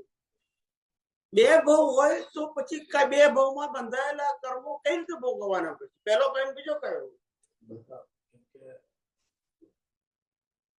જ્યારે જિજ્ઞાસા સવાલ કરતો હોવો છો ને તો ક્યાંય ને ક્યાંય મિનિંગ અલગ છે. પણ તમારું જે સિદ્ધાંત હોય એને હું ફિટ કરું તો જ્યાં સવાલ થશે અહીંયા હું તમને તો પૂછીશ ને, સલાહ તો લઈશ. આપણ કોને વાત કરો ને, તમે લખ્યું છે વાત કરો ને. પહેલા હું નહીં કરતો, ભૂમિકા અલગ જાય. પહેલા એવું હતું કે ભાઈ બહુ સરસ તમારી લીધે સાયન્સ નીકળે એટલે મિનિંગ અલગ ના જાય એટલે હું તમને કહી દઉં કે આ ટાઈપનું છે. હવે ધારો કે અમે તમે બહુ જવાબ સંક્ષિપ્તમાં આપજો. હું કેવું સંક્ષિપ્તમાં આપું છું? 1, 2, 3 લીટીઓ નક્કી કરો કે 3 લીટીમાં આપી દેવું. લાંબુ ના કરશો. એ બધા ગુંચાય છે. શોર્ટ જવાબ આપવાનો. શોર્ટ. આપણે વાત શરૂ કરવાની છે સિદ્ધાંત નહીં તો સિદ્ધાંત કેવો હોય? શોર્ટ હોય કે ભાઈ આમ છે અથવા આમ. સિદ્ધાંત જ્યાં સમજવામાં તકલીફ પડે એવું પૂછી લો. પણ તમે સમજ્યા છો તો એક વાક્યમાં બોલો ને. એમ પૂછું તમે સમજી ગયા છો જે વસ્તુ આજે કહેવા માંગુ છું સમજ્યા છો એક વાક્ય મળી જાય કે આ સિદ્ધાંત છે. સિદ્ધાંત તો તમે કીધું કે ભાઈ છેલ્લો છે. અરે ભાઈ મેં કીધું એ બરાબર છે પણ તમને પ્રશ્ન ઉભો થયો ને તો એની પાછળ તમારી પાસે સિદ્ધાંત આવવો જોઈએ ને. આ વસ્તુ સિદ્ધાંત છે એ સિદ્ધાંતની સામે આપણે બીજો સિદ્ધાંત મૂકીએ છીએ તો સિદ્ધાંત જ આવવો જોઈએ ને. સિદ્ધાંતની હું આને સમજીને કરેક્ટ કરવા માંગુ છું. બોલો. સવાલ તમને કહ્યું એટલે તમને તરત લાઈટ થઈ ગયું છે કે એઝ અ મહાત્મા તરીકે અમે બધા ઘણી લાઈફ કળિયુગમાં જીવીએ છીએ. હવે એ ચોથા આરને લાયક જીવ બની ગયો કે ભાઈ હળું કરવી છે તો એ ચોથા આરો જ્યાં ચાલતો હશે ત્યાં એ આત્મા શિફ્ટ થશે. પછી પણ સવાલ એ આવે કે કળિયુગમાં પણ જ્ઞાન નતું મળ્યું ત્યારે અહીંના જીવો સાથે બી લિંક અપ થઈ ગયું. પછી તો એવું બની શકે કે ભાઈ કળિયુગના કર્મ અહીંયા કપાવવા માટે અહીંયા રહીને ત્યાં શિફ્ટ થવું પડે. એની બીજી એક સાબિતી એવી આવે છે કે અમુક બાળકો 2-5 વર્ષ જેને હજી નવા પગ બન્યા જ નથી એ લોકો તો તરત ડેડ થઈ જાય છે. જો એનો છેલ્લો જન્મ માનીએ તો એને તો હજી મનુષ્ય બહુ જેવા કર્મ. આવા એક સવાલો બધાના સમાધાન રૂપે શું જવાબ હોઈ શકે? એ તો બરાબર છે. એટલે તમારી પાસે જવાબ નથી એમ કહું છું. તમારી પાસે ક્વેશ્ચન છે, તમારી પાસે કોઈ લોજિક નથી આન્સર આપવા. બસ પછી તમે જવાબ આપો છો. પહેલી વસ્તુ એ કે કોઈ પણ એંગલ થી મનુષ્ય ભવના કર્મો બે બંધાય નહીં. કોઈ પણ એંગલ થી ઓકે એક જ બંધાય. મનુષ્ય સિવાયના જન્મો એક કરતા વધારે બાંધી શકાય એક જ ભાવમાં, કારણ કે ત્યાં પુરુષાર્થ કરવાનો નથી. દેવગતિ 2 બાંધી શકાય, નરગતિ બાંધી શકાય, પશુઓની બાંધી શકાય એક કરતા વધારે. મનુષ્ય ભાવ એક કરતા વધારે ના બાંધી શકાય. બીજું આ પહેલી વસ્તુ. બીજી વસ્તુ મનુષ્યમાં આવ્યા પછી મનુષ્ય ભાવના કર્મ બાંધવા કમ્પલસરી છે, એમાં ઓપ્શન નથી. ખ્યાલ આવી ગયો? એટલે 84 લાખોડીમાં ફરવાનું એવું છે નહીં, ભલે દુનિયામાં વાતો ચાલતી હોય. મારું કામ વિજ્ઞાન કહેવાનું છે. ત્રીજી વસ્તુ એ કે આપણે કીધું કે કોઈ બાળક માતાના પેટમાં જ મરી ગયું, જન્મીને મરી ગયું, તો એને કર્મ ક્યારે બાંધ્યા એવું આપણી બુદ્ધિ પ્રશ્ન કરે. તો જાણવું કે આ એનો જે બર્થ થયો એ બર્થ એના પેકેજ નો એક નાનો હિસ્સો છે, હજુ મોટો હિસ્સો એનો બાકી છે. એના મા બાપને એટલો જ ભોગવટો પતાઈ નાખ્યો એને. આજુ આખી જે લાઈફ છે, લાઈફ નો એક નાનો ભાગ પત્યો એને, મોટો ભાગ બાકી છે. એટલે એને પણ 2 જન્મ કહેવાતું નથી. જેમ મહાવીર નો જન્મ પેલા બ્રાહ્મણી ની કુશીમાં થયો, પછી સટિયાની કુસુમ થયો, તેને 2 બર્થ ના કહેવાય, એક જ બર્થ કહેવાય. બહાર નીકળ્યા વગર ડેથ થયા વગર આત્મા શિફ્ટ કરે. તમે સમજ્યા નહીં, પણ માં તો 2 થઈ ને, તો 2 બર્થ કહેવાય. એટલે સમજવાનું હોય કે માં 2 જ મળી પણ 2 બર્થ ના કહેવાય. આ ભોગવટાના પ્રકાર કહું છું. તમારો ભોગવટો એમની સાથે એટલો જ હતો, પણ તમારું જે આખું પેકેજ હતું એમાં 10% ત્યાં હતું, 90% તો બાકી રહ્યા. એ એક જ કર્મના પેકેજ નું ડિવિઝન છે. જેમ કોઈ વ્યક્તિ લગ્ન કરે અને છૂટા થયા લે તો બીજા સાથે લગ્ન કરે, તો 2 વ્યક્તિ નથી, એક જ વ્યક્તિ છે, પણ એના ડિવિઝન એવા છે. એવી રીતે અહીંયા ડિવિઝન પડે છે. ખ્યાલ આવી ગયો છે? એટલે કે આવા કેટલાક સંજોગો બને છે જેમાં આખું પેકેજ પૂરું નથી થતું. ઘણી વખત માતાના ગર્ભમાંથી મરી જાય છે, નથી અધર કરતા. એટલે ટૂંકમાં સમજવા માટે હું તમારી પાસેથી એવી અપેક્ષા રાખું કે મનુષ્ય ભવ ટેકનિકલ તમારી સિદ્ધાંતની ભાષામાં એક કહેવાય, પણ જન્મ 2 અથવા 3 પણ હોઈ શકે. આવું હોઈ શકે, પણ આખા ફૂલ ફોર્મમાં ના હોય. શું કીધું? ફૂલ ફોર્મમાં એટલે જે તમે દાખલો આપ્યો માતાના ઘરમાં હોય એ ફૂલ ફોર્મમાં ના કહેવાય. જન્મીને 6 મહિના મરી ગયો ફૂલ ફોર્મમાં ના કહેવાય. બસ એવા હોઈ શકે. પણ કોઈ કે ભાઈ આમાં 100 વર્ષમાં 3 અવતાર મળ્યા એવું ના બને, 2 અવતાર મળ્યા એવું ના હોય. એટલે તમે જે બોલો એની પાછળ આપણે ક્લેરિફિકેશન જોઈએ, જેથી સામે વાળાને નવા પઝલ. તમે એમ કહો કે 2-3 ભાવ પણ મનુષ્ય ના થઈ શકે, આવું રેન્ડમ બોલો એટલે પ્લાન પ્રશ્ન ઉભો થશે. પહેલા સવાલ થઈ ગયો ને, એમ નહીં 100 વર્ષના આયુષ્ય માટે શું સમજવું, તમારો જવાબ ફિક્સ થાય. એટલે કોઈ દિવસ સિદ્ધાંતની અંદર 2 મનુષ્ય. હા બોલો. કે નરકમાં 2 તો એને પાછું કેમ કે એ તો નરક 10 સ્ટેજની છે કે આ 7 સ્ટેજની છે. એટલે તમે અગાઉ સમજાયેલું કે તમારી ટેરેટરી આટલા લાખ વર્ષમાં હોય અને તો સેકન્ડ ટેરેટરીમાં તમે જાઓ તો અહીંયા તમારો વારો, તો કોઈ પણ કર્મનું એક સરેરાશ આયુષ્ય નીકળે કે ભાઈ આમને બીજા નંબરની નરકમાં જવાનું, તો એ નરક તો એકચ્યુઅલી એક જ છે. ત્યાં તમે કેવા એંગલ થી બે નહીં પછી ત્રીજામાં જઈ શકે ને. તો એ તો ડાયરેક્ટ જેવા જેવા રેન્જની બાકી હોય નરક એ કેટેગરીમાં જવું પડે. તો પછી અને બીજું દેવગતિમાં પણ નીચલા અપર દેવ બે કર્મ બાંધ્યા હોય. પશુઓનીમાં પણ એક નહીં પણ 1, 2, 3, 4 આયુષ્ય બાંધ્યા હોય પશુઓ. બધું સમજાય છે. પણ બધા એક જ ભાવમાં બંધાયા મનુષ્ય ભાવમાં. એટલે મનુષ્ય સિવાયના ભાવો દેવગતિ, નરગતિ અને પશુઓની એક કરતા વધારે હોઈ શકે, કારણ કે ત્યાં નવા કોર્સ કરવાના નથી. મનુષ્યમાં જ ના હોય. બરાબર. ખ્યાલ આવ્યો? પ્રિન્સિપલ જ્યાં આગળ કોઝ કરવાની સ્વતંત્રતા છે એવા બે ભાવ ના થાય. એટલે જેવો માનો કે મેક્સિમમ 8 ભાવના કર્મ બાંધ્યા હોય એટલે 7 ભાવના કર્મ પતી ગયા, પછી છેલ્લે પાછો મનુષ્યમાં આવે ત્યારે મનુષ્ય ભાવના જ એ બાકી રહ્યા હોય, એક ભાવના, બીજું કશું બાકી રહે નહીં. પાછું નવું ભરણ કરી અને પાછો ભરે. એ રીતે તો જવાબ ગ્રોસ 0 થઈ ગયો. જે તમે બાળકનો દાખલો આપ્યો એમાં બી એ જવાબ ટેકનિકલ 0 થઈ ગયો. હવે ત્યાં મહાત્માની લાઈફ હોય, ધારો કે અમારી લાઈફ તો કે ભાઈ 50 વર્ષ સુધી તો બધા કર્મ કર્યા, કળિયુગને લગતા જો કોઈ અહીંયા જીવો મળ્યા, જે કઈ હિસાબો થયા. હવે 50 વર્ષ પછીની લાઈફ આપણે કરતા ભાવની સોય કાઢી લીધી, ચોથા આરાને લાઈફ. હવે એ જે બે હિસાબ છે એવા બે હિસાબ ના આવે. પણ એક હિસાબ ને બે કારણ કે આપણે કહીએ છીએ કે જીવનનું સર્વૈયું સાથે આવે છે ને ટુ થર્ડમાં બધું અપગ્રેડ થાય છે. એ બધી વાતો થઈ ગયેલી છે, રિપીટ કરવાની ક્યાં જરૂર રહી?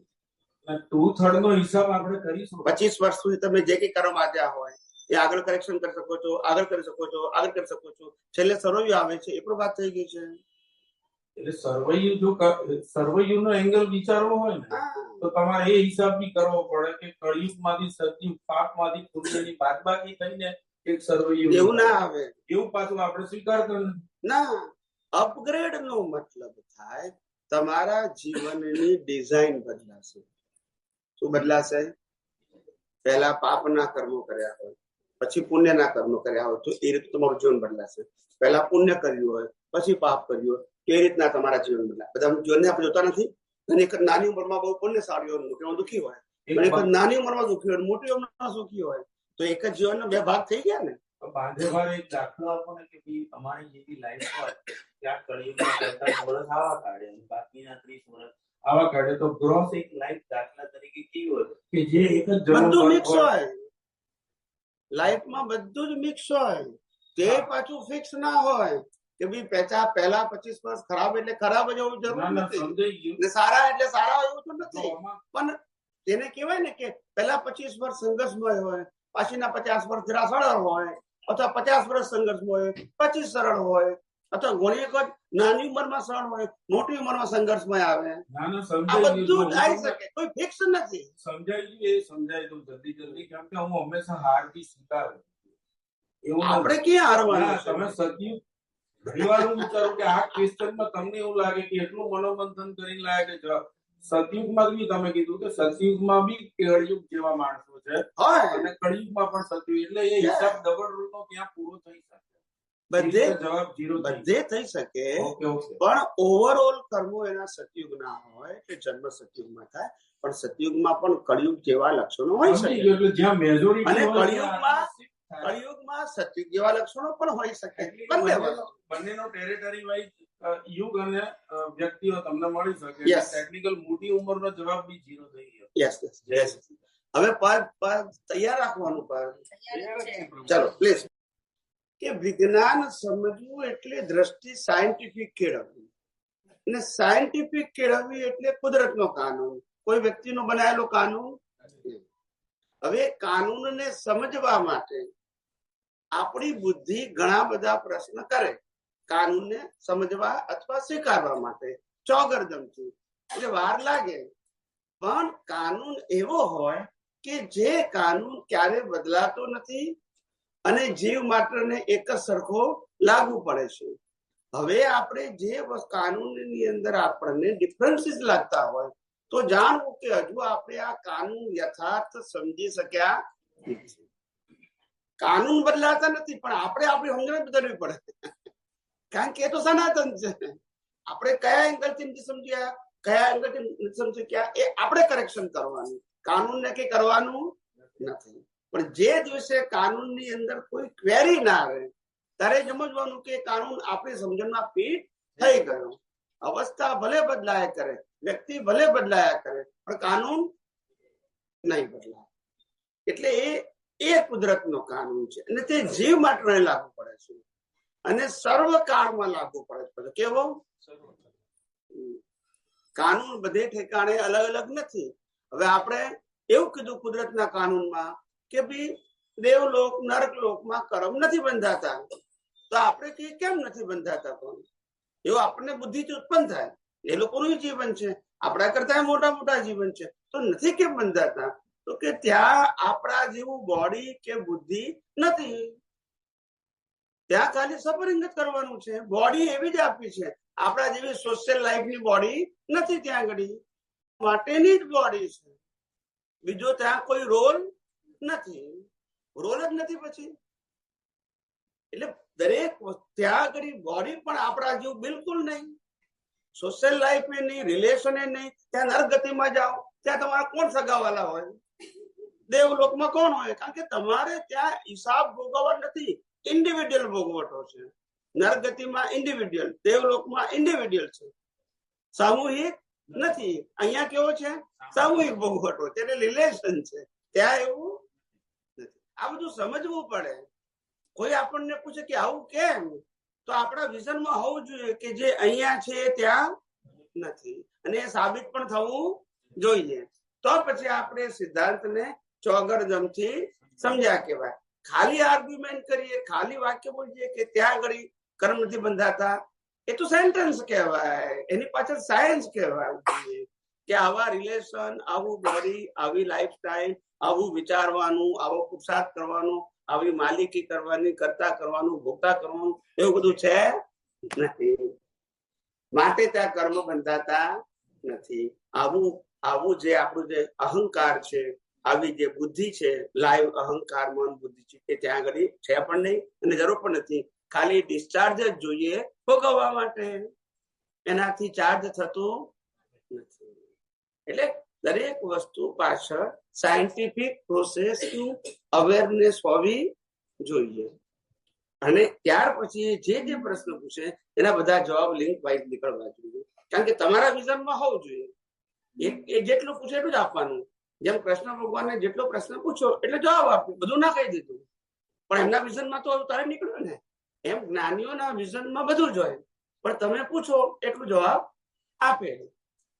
પણ વિઝનમાં હોવું જોઈએ, ત્યારે એને અનુભવી કહેવાય. વિઝનમાં ના હોય તો નોલેજમાં જેટલું હોય એટલું કહો. પછી નોલેજ થી બહાર નું પૂછે, તમે કોઈ બી આગળનું ખબર નથી, ખ્યાલ આવ્યો? પણ વિઝન વાળો એવું ના કહે. જિંદગીમાં ક્યારેય ના પૂછાયું, કોઈ ચોપડીમાં ના હોય તોય જવાબ આપે. ચાલો, એને આ રિલેટિવ જ્ઞાન સાથે કોઈ લેવા દેવા નથી. એનું દર્શન ઇન્ટેક હોય, એ ચોપડીમાં હોય બી શકે, ના બી હોય શકે. એને રામકૃષ્ણ મહાવીર જે બોલ્યા એ ચોપડીમાં લખ્યું છે બોલ્યા એવું નથી. એમને દેખાડ્યું એ બોલ્યા, એ ચોપડીમાં હોય બી ખરું, ના બી હોય, એને લેવા દેવા નથી. એમ 24 તીર્થંકરો જ્યારે જે બોલ્યા એને દેખાડ્યું એ બોલ્યા છે. એમ એટલે આગલા તીર્થંકરે શું કીધું એવું નથી કીધું એ લોકોએ. દરેક ને જેવું દેખાયું એવું બોલ્યા છે. હવે સમજાય છે મારી વાત? અનુભવી પુરુષ પ્રત્યેક એવા હોય, એને જે અનુભવ થાય, એને જે દર્શનમાં આવે બોલે. જગત સ્વીકારે ના સ્વીકારે એની પડી નથી, પણ એ ક્યારે અસૈદ્ધાંતિક ભાષા ના બોલે. દુનિયા ભલે ના સ્વીકારે, એની મરજી. આવી રીતે જ્ઞાનીઓની ભાષા આવી હોય, અને માટે એમની ભાષામાં રણકો હોય. શું છે? હા, સ્ટ્રોંગ હોય, ગોળ ના બોલે. એમની ભાષા દુનિયામાં કેટલા લોકો સ્વીકારે છે એવી એમને પડી જ ના હોય. એ આ સનાતન સત્યને મનાવડાવવા માટે નથી આયા, તમને જાગૃત કરવામાં આયા છે, જાગૃત કરવા આવ્યા છે. તમારે જાગૃત થવું હોય તો ફરજિયાત સિદ્ધાંતની માટે તો એક પણ અવસ્થા છે જ નહીં. છે નહીં બોલવાની વાત કરું છું.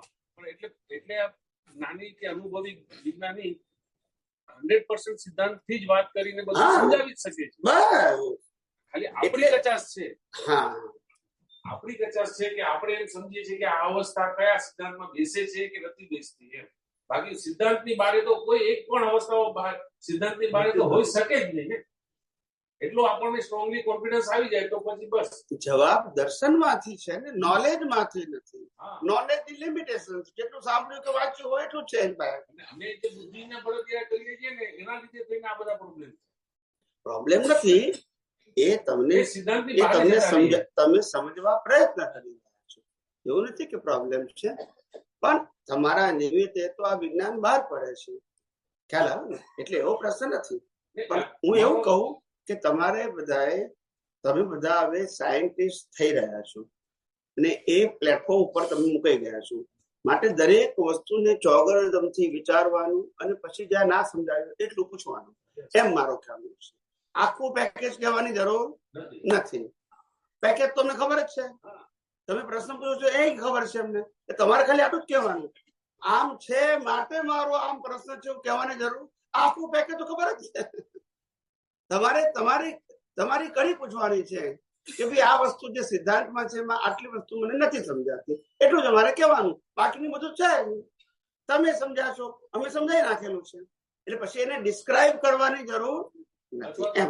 કોઈ અવસ્થા નથી સમજાતી તો એ અવસ્થા એટલા મને સમજાવો બસ. એટલા ભાઈ આ દાખલો છે, આ દાખલામાં મને સિદ્ધાંત ફિટ થતો એવું લાગતું નથી. પછી સમજાવવાનું કામ કોનું છે? અમારું છે. તમારે ખાલી એક્ઝામ્પલ આપી દેવાનું કે આ અહીંયા આગળ દાખલો આ જે પ્રસંગ બન્યો છે એમાં સિદ્ધાંત તમને ફિટ થતો એવું લાગતું નથી. તો જવાબ કોણે આપવાનો છે? અમારે. એટલે આવી રીતે જેમ ગૌતમ સ્વામીને જો તમે પ્રશ્ન જોશો આગમમાં તો એટલા બધા શોર્ટ હોય, એટલા બધા શોર્ટ, એક લીટી કે બે લીટી એ ભગવાન જવાબ આપે. પ્રશ્ન બહુ જ શોર્ટ હોય અને પ્રિસાઇઝ. શું પૂછવું છે ફિક્સ હોય. એને ભગવાનને નથી કહેવાનું કે હું આટલું આટલું કહું છું એમાં આટલું નથી સમજ્યો, એવું નથી કહેવાનું એમને.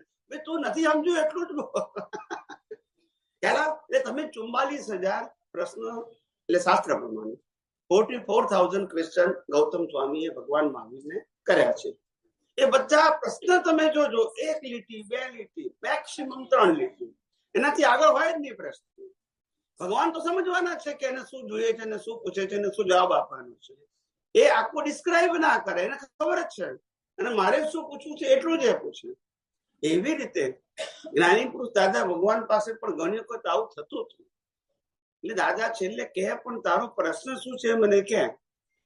આ એસે ની જરૂર નથી, કારણ કે આ એસે તું બોલી ગયું એમાં તો બીજા 10 પ્રશ્નો ઉભા થઈ ગયા. તારો પ્રશ્ન કયો છે? ખ્યાલ આવ્યો? આપણી પાસે નોલેજ દર્શન છે પ્રભુ. નહીં, કોઈ પણ અનુભવી પાસે દર્શન જ. એટલે તમે પ્રશ્ન પૂછો એનો જ જવાબ આપશો.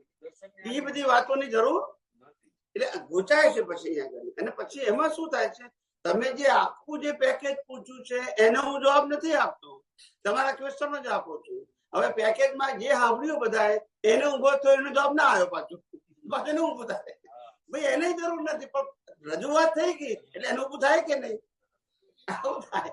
એટલે શોર્ટ કરવાનું. હું જવાબ કેટલા શોર્ટ આપું છું. તમને ના સમજાય તો જ આગળ બોલવું, નહીં તો બોલતો જ નથી. અને ઘણી વખત આખું વર્ણન એટલા માટે કરું છું કે અહીંયા સાંભળનારો વર્ગ છે, ભવિષ્યમાં પણ સાંભળે તો એને ખાલી પેકેજ મળે, એટલા માટે હું કમ્પ્લીટ બોલું છું. બાકી મને તો જવાબ 1 લીટી, 2 લીટી, 3 લીટીમાં પતાવી દઉં. જરૂર નથી વધારે સમજાવવા માટે. પણ આ વિજ્ઞાન હજારો વર્ષો પછી જે પહેલી વખત બહાર પડ્યું છે એટલે સાંભળનારો વર્ગ હજારો વર્ષો સુધી રહેવાનું છે. એટલે કોઈ વ્યક્તિ ગમે ત્યારે ગમે તે સત્સંગ સાંભળે તો એને આખું પેકેજ મળે. એટલે એને ખ્યાલ આવે કે આ વિજ્ઞાન છે, સેન્ટન્સ નથી આ. કારણ કે અત્યાર સુધી સેન્ટન્સને કારણે, રેડીમેડ સેન્ટન્સને કારણે લોકો ગુંચાયા, સમજાયું નહીં. એટલે મારો પ્રયત્ન એવો હોય કે બને ત્યાં સુધી એને આખું પેકેજ મળે કે પેકેજમાંથી ખ્યાલ આવે કે આ સાયન્ટિફિક પ્રોસેસ છે, એનો આ જવાબ છે, ખાલી સેન્ટન્સ નથી. બાકી અમે હજારો વખત શોર્ટ એન્ડ સ્વીટ, જ્યાં લાગે કે લાંબુ કહેવાની જરૂર જ નથી તો 1 વાક્યમાં 2 વાક્યમાં કહી દઉં, પતી ગયું ને સમજી જાય બધા. એક નિગોદથી વ્યવહાર નિગોદ સાયકલ આપણે વાત કરીએ છીએ. હવે શાસ્ત્રમાં નિગોદ, બાદર નિગોદ અને નિત્ય નિગોદ. અહીંયા કોઝ ઇફેક્ટ એટલે કુદરતી કાનૂન પ્રમાણે કેવી રીતે કઈ ખ્યાલ હોય તો, અથવા તો તમે ક્યાંય શાસ્ત્રમાં બી વાંચ્યું હોય તો સમજાવો. વાંચ્યું છે પણ બધું બહુ પહેલા વાંચ્યું છે, પણ એ બધું જરૂર નથી. હવે ઉલટા બધા પૂછાશે. નિગોદથી નિત્ય નિગોદ, બાદર નિગોદ બધું છે, બધું જ છે. અને નિત્ય નિગોદ એટલે લોંગ ટર્મ વાળા, બાદર નિગોદ એટલે શોર્ટ ટર્મ વાળા, આવું બધું છે. પણ હવે આપણે ડિટેલમાં નહીં જવાનું પાછું, કારણ કે એ બધી વસ્તુઓ આ લોકોને કામ નહીં. પાછું ગુંચાય ધર્મની દ્રષ્ટિએ અને જૈન ધર્મની દ્રષ્ટિએ ઊંડા ઉતર્યા હોય એના પૂરતું તો બરાબર છે, પણ આપણે જરૂર નથી. આપણે એનાથી બિયોન્ડ થઈ ગયા છે. નિગોદથી આમ બોલ્યો ને એટલે ક્યાંકથી બે આવા એટમ બોમ્બ આવ્યા એ તો આવે પણ આપણે એને ડાયલ્યુટ કરી નથી. એ નેસેસિટી નથી. આપણે નિગોદથી વ્યવહાર રાશિનું કઈ એટલું જાણી લેવાનું આપણે, અને આપણે એનાથી ફિઝિકલી પણ આગળ નીકળી ગયા છે અને ડેવલપમેન્ટમાં પણ ઘણા આગળ નીકળી ગયા છે. હા, એ તત્વજ્ઞાનની દ્રષ્ટિએ જેને સ્ટડી કરતો હોય ને પુસ્તક, એના માટે બરાબર છે. આપણે એ જરૂરી નથી. કોઈ જગ્યાએ તમને પુરુષાર્થમાં કામ લાગવાનું નથી એમ કહું છું, એટલા માટે કહું છું. અને આ બધી વસ્તુઓ અમારે વાંચવાની તો અમારા ઉદયમાં લઈને આવ્યા હતા, એટલે આ બધું વાંચ્યું હતું અમે, પણ વર્ષો પહેલા વાંચ્યું હતું. એ વર્ષ વાંચે 50 વર્ષ થઈ ગયા. જૈન સમાજમાં કહી આવ્યો ને એટલે મને પણ એ બધી બાબતો આપણે કન્વર્ટ કરી નાખવાની. કે આ વસ્તુ તમારે છે, શાસ્ત્રમાં લખી છે, એ જ છે, તમે પણ વાંચી શકશો. મારે કે નવું નથી કહેવાનું, પણ તમારે જે જાણવાનું છે જાણી લો એમ કહેવાનું. એટલે એને ડાયવર્ટ કરી નાખવાનું. ઘણી વખત ઘણા બધા બીજી બધી એવી વાતો કરતા હું કોઈ પણ તારે શું કામની છે આવા. દાદા ભગવાન પણ યાદ કહેતા હતા. કબીરાજને કીધેલું કે ભાઈ હવે ગાંધીજી પાકિસ્તાનમાં જન્મ્યા કે જન્મમાં જન્મ્યા, તું ક્યાં છું એ બોલ ને, એની જાણી તારે શું કરવું છે. એટલે એવી રીતે માણસની ક્યુરિયોસિટી હોય, પણ આપણે વાળી લેવાનું, સારી ભાષામાં વાળવાનું કે ભાઈ આ જરૂરિયાતની વસ્તુ નથી, તારી પુરુષાર્થમાં અટકણ ક્યાં છે એ પૂછી લે તો તું આગળ વધી છે. આ ઇન્ફોર્મેશન તો તને ચોપડીમાંથી મળશે. એમ મારે કોઈ નવું કહેવાનું નથી. બોલો. એક પોલ્યુશન ની અંદર પાલડીમાં ડોક્ટર શૈલેષ આદિનું પ્રવચન હતું. બહુ સરસ. આ વખતે દર પોલ્યુશનમાં આ વખતે હતું હોય છે, પણ એનું નક્કી નથી હોતું. એ લોકો આગલા દિવસે તો એ પોલ્યુશનમાં હતું. એમાં જૈન શ્રેષ્ઠીએ પેલા પ્રવચન કર્યું. એને એવું કીધું કે આપણે જે પાપ કરીએ છીએ એ આપણી કર્મોમાં બ્લેક ડોટ પડે છે, એમ સમજી લો. જેવા મોટા પાપ એવા બ્લેક ડોટ આપણા કર્મોમાં પડે છે. અને આપણે ઉત્તમ પ્રકારનું શારીરિક કષ્ટ વેઠીને ઉત્તમ પ્રકારના તપ કરો તમે, અઠાઈ ઉપવાસ, માસ દાખલા બરાબર, તો એ કાળા ડોટ રિમૂવ થાય છે અને તમારું પુણ્ય જમા થાય છે. એના પછી શૈલેષ આનંદજીનો પ્રવચન કરવાનું હતું. શૈલેષ આનંદજી કીધું આ જે શ્રેષ્ઠીએ પ્રવચન કર્યું છે એમાં મારું આ બાબતે થોડુંક સમજવામાં ફેર લાગે છે કે જે તમે પાપ કર્યું છે, કાળા ડોટ પડ્યા છે, એ ડોટ તમે આકરા તપ કરવાથી એ ડોટ રિમૂવ થાય એવું હું નથી માનતું. તમે જે પુણ્ય કરશો એ પુણ્યના તમે વ્હાઈટ ડોટ ગણતા હો તો વ્હાઈટ ડોટ ગણો, પણ એ બંને અલગ જ ભોગવવાના રહેશે. એ એમાંથી બાદ બાકી ના થાય. પણ એ આખું પ્રવચન પત્યું ત્યાં સુધી એ સૃષ્ટિ એમના મતમાં જ હતા. અને શૈલેષ આનંદજી કીધું એ શક્ય જ નથી, બંને કર્મો અલગ ભોગવવા પડે. હવે એમાં સ્પષ્ટીકરણ કરો ને સ્વામી. ના, એમને એ તો કરું છું, એનું વાંધો નથી. જવાબનો તો પ્રશ્ન નથી, પણ ત્યાં આગળ આવી પ્રશ્નોત્તરી હોય છે. ના, એ પ્રવચન બોલે એટલે એમને કીધું ને ના, પ્રવચનમાં વન વે બોલવાનું હોય છે. તમે કોઈ સામે પછી મારી વારી આવે ને વ્યાખ્યાન કરવા. એક વખત બોલી ગયા પછી એમની વારી આવી છે, પછી ત્રીજી વખત આવવાનું નથી. શૈલેષ આનંદજીએ કરેક્શન કર્યું, પણ એ તો બધું પતી ગયું ને ત્યાં સુધી બંને અલગ જ હતા. સાહેબ કે સાહેબ આવું ના હોય શકે, પેલા કે સાહેબ આવું હોય શકે. તમે 45 મિનિટનું પ્રવચન કરી નાખ્યું, પછી મેં કર્યું પ્રવચન, પેલા તો બોલવાનું નથી, તો સામે ક્યારે આવ્યા? પતી ગયું બે નું પતી ગયું. પછી એ તો પર્સનલ ડિસ્કશન. હા, મેં તો જાહેરમાં નહીં ને.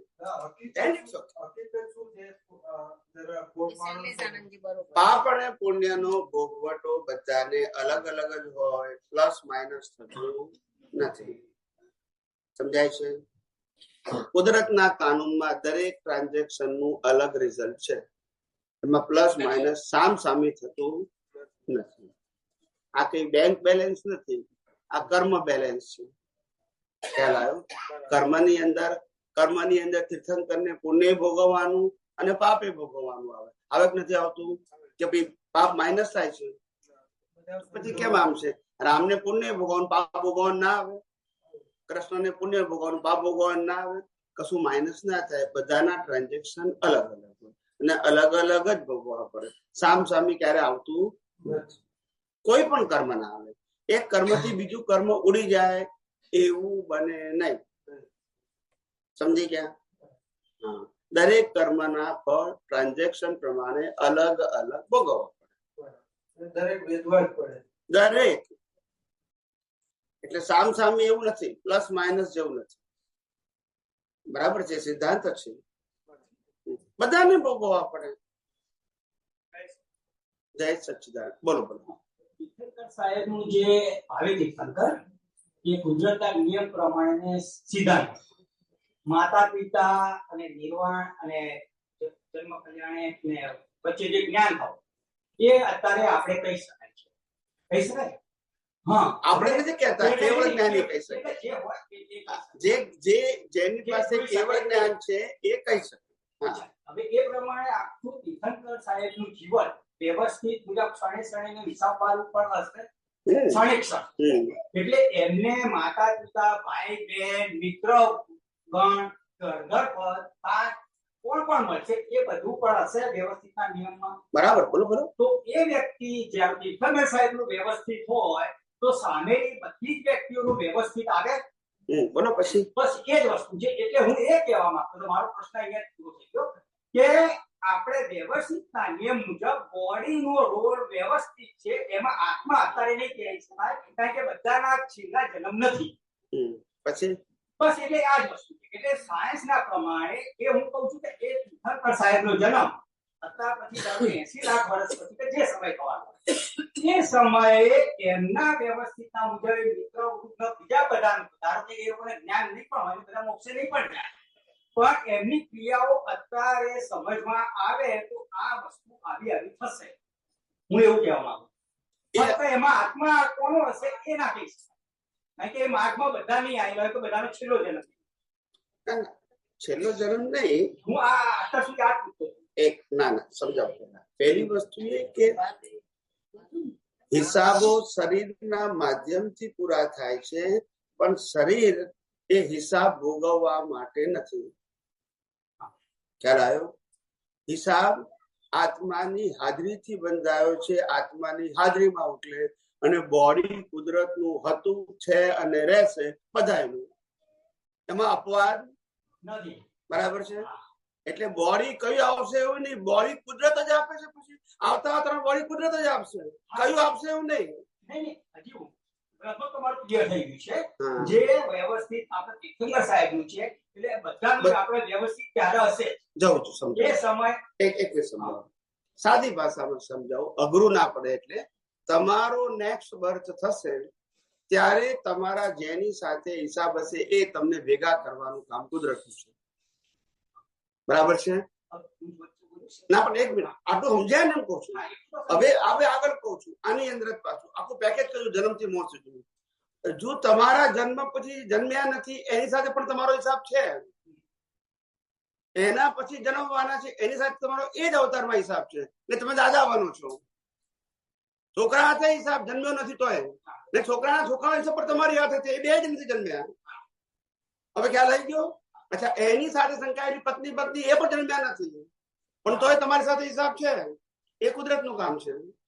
મારી જોડે હિસાબ છે કે નથી પણ એ જીવન વ્યવસ્થિત છે. હિસાબ નથી તો ભેગા નહીં થાય. નથી એવું કેમ? તમે સમજ્યા નહીં. સૃષ્ટિ ઉપર કોણ છે કેટલા છે એ અગત્યનું નથી. આપણને હિસાબથી ભેગા થાય છે એનું કામ કુદરતનું કરે છે. પણ જે મારી સમજમાં લગભગ આવી ગયું કે હું જે આ ચિંતનમાં અટક્યો હતો કે વ્યવસ્થિત મુજબ તીર્થંકર સાહેબનું જીવન જો વ્યવસ્થિત હોય તો તેમના મિત્ર વૃદ્ધ ગણ અને બધા એમનું પણ સૂક્ષ્મ સુધીનું વ્યવસ્થિત હોય એટલે એ વખતે સૃષ્ટિ ઉપર શું ચાલી રહ્યું છે એ પ્રમાણે હોય. હવે એ બોડીને અનુરૂપ આત્મા જે ડિસ્ચાર્જ કરશે એ મળશે એવું મારું આગળ શરૂ કરીશ. ચિંતન એ બાબતનું કરીશ. હું અત્યાર સુધી ચિંતનમાં અહીંયા અટક્યો તો કે આવું હોય કે ના. હવે આ પ્રમાણે હું સમજમાં મારું ખોટી પડે છે. તને ખોટી સાચી નો સવાલ નથી. પહેલી વસ્તુ એ કે આત્મા છે એમાં કશું પ્લસ માઇનસ થતું નથી. નંબર 1, શરીર કુદરત આપે છે, એમાં આપણે પ્લસ માઇનસ કરી શકતા નથી. આ બંને ક્લિયર થઈ જવું જોઈએ. ક્લિયર થઈ ગયું. બરાબર છે. એટલે આમાં કરેક્શન થાય છે, આમાં કરેક્શન થશે, એ શબ્દ આવવો જોઈએ નહીં. બરાબર છે. શરીરનો એક મિનિટ, શરીરને બનાવનાર, ચલાવનાર, અંત લાવનાર કુદરત છે. આત્માને બનાવનાર, ચલાવનાર, અંત લાવનાર કોઈ છે? એટલે આ બંને સબ્જેક્ટ શું થઈ ગયા? અલગ થઈ ગયા. હવે આ બેને ભેગા કરવાનું કામ કોનું છે? કુદરતનું છે. કેમ? તો કે કર્મ કર્યા હતા એટલે. પછી વ્યક્તિ આવે, વસ્તુ આવે, સંજોગ આવે, સાધન આવે, પ્લેસ આવે, બધું જ આવે. પણ એ કામ કોણ કરશે? કુદરત કરશે. જેની સાથે હશે એની સાથે. હવે જન્મ્યો નથી એની સાથે તમારો હિસાબ હોય તો ભેગો કરશે કુદરત તમને. ખ્યાલ આવ્યો? એટલે કુદરતનો રોલ કુદરતનો છે, આત્માનો રોલ આત્મામાં છે. એ વસ્તુ કેવી છે? અને કુદરતના રોલમાં આપણે કશું કરી શકતા નથી. પણ મને મારો જવાબ મળી ગયો. હવે એ જે હું અટક્યો હતો એ મારો આત્માના લઈને પ્રશ્ન નતો, પણ એ જે વખત હું વ્યવસ્થિત હોત એટલે એ બોડી તો હશે. હું એમ કહેવા માંગુ છું તીર્થંકર સાહેબના વ્યવસ્થિત મુજબ એમના મિત્ર વૃંદ બધું આપણે વ્યવસ્થિત હોય તો એમનું બોડી તો હશે જ ને. બોડી કુદરત આપે ને આપશે કુદરત જ. પંચ મહાભૂત થી દરેક અવતારમાં દરેક બોડી નવું ફ્રેશ બને છે. કોઈ જગ્યાએ બોડી તૈયાર છે તમને આપવામાં આવે છે એવું નથી. તૈયાર છે એવું નથી હું કહેતો. તો કોઈ જગ્યાએ હોય નો મતલબ શું થયો? એક મિનિટ, કોઈ જગ્યાએ નો મતલબ શું થઈ ગયો? ના હવે તમે પેલા જવાબ આપો. તમે જે બોલો છો એનો જવાબ કોઈ જગ્યાએ હોય નો મતલબ શું? એ મારું બોલવાનું ભૂલ ગયું. તમે કરેક્શન કરો. મારી જે સમજમાં છે ઘણી વાર કેવું હોય સર તમે બોલો ને હું સિક્કો મારી દઉં તો હાબળદારને શું લાગે? એ પણ મારે એવું નથી કરતું. ઘણી વખત કેવું હોય કે જે સમજમાં હોય એ વસ્તુ મારે કહેવાની આવડત ઓછી પણ હોય. કારણ કે એવું જરૂર નથી કે મારી જે સમજ છે એ હું પૂરેપૂરી વ્યવસ્થિત રીતે વ્યક્ત કરી શકું. એટલે એ આવડત મારી થોડી ઓછી છે. એટલે જે છે એ પ્રશ્ન આપણી જોડે કદાચ ના પૂછે, પણ જે અત્યારે જે જવાબ મળ્યો એ મુજબ મને મળી ગયો છે. કે હું એ કહેવા માંગુ છું કે તીર્થંકર સાહેબનું વ્યવસ્થિત ક્ષણે હોય તો ત્યારે જે એમને મળવાના છે બધાનું ક્ષણે હોય તો પછી આગળ વધતું આખી પૃથ્વી જે ત્યારે હોય તો બધાનું વ્યવસ્થિત હોય. એક સમય વ્યવસ્થિત બધું જ હોય તો દરેક કાળમાં વ્યવસ્થિત આ હોય સિદ્ધાંત પ્રમાણે. હવે હું એ આગળ બાબત પછી હવે મારું એમાં ચિંતન કરીશ. ઓકે. જય નજીક.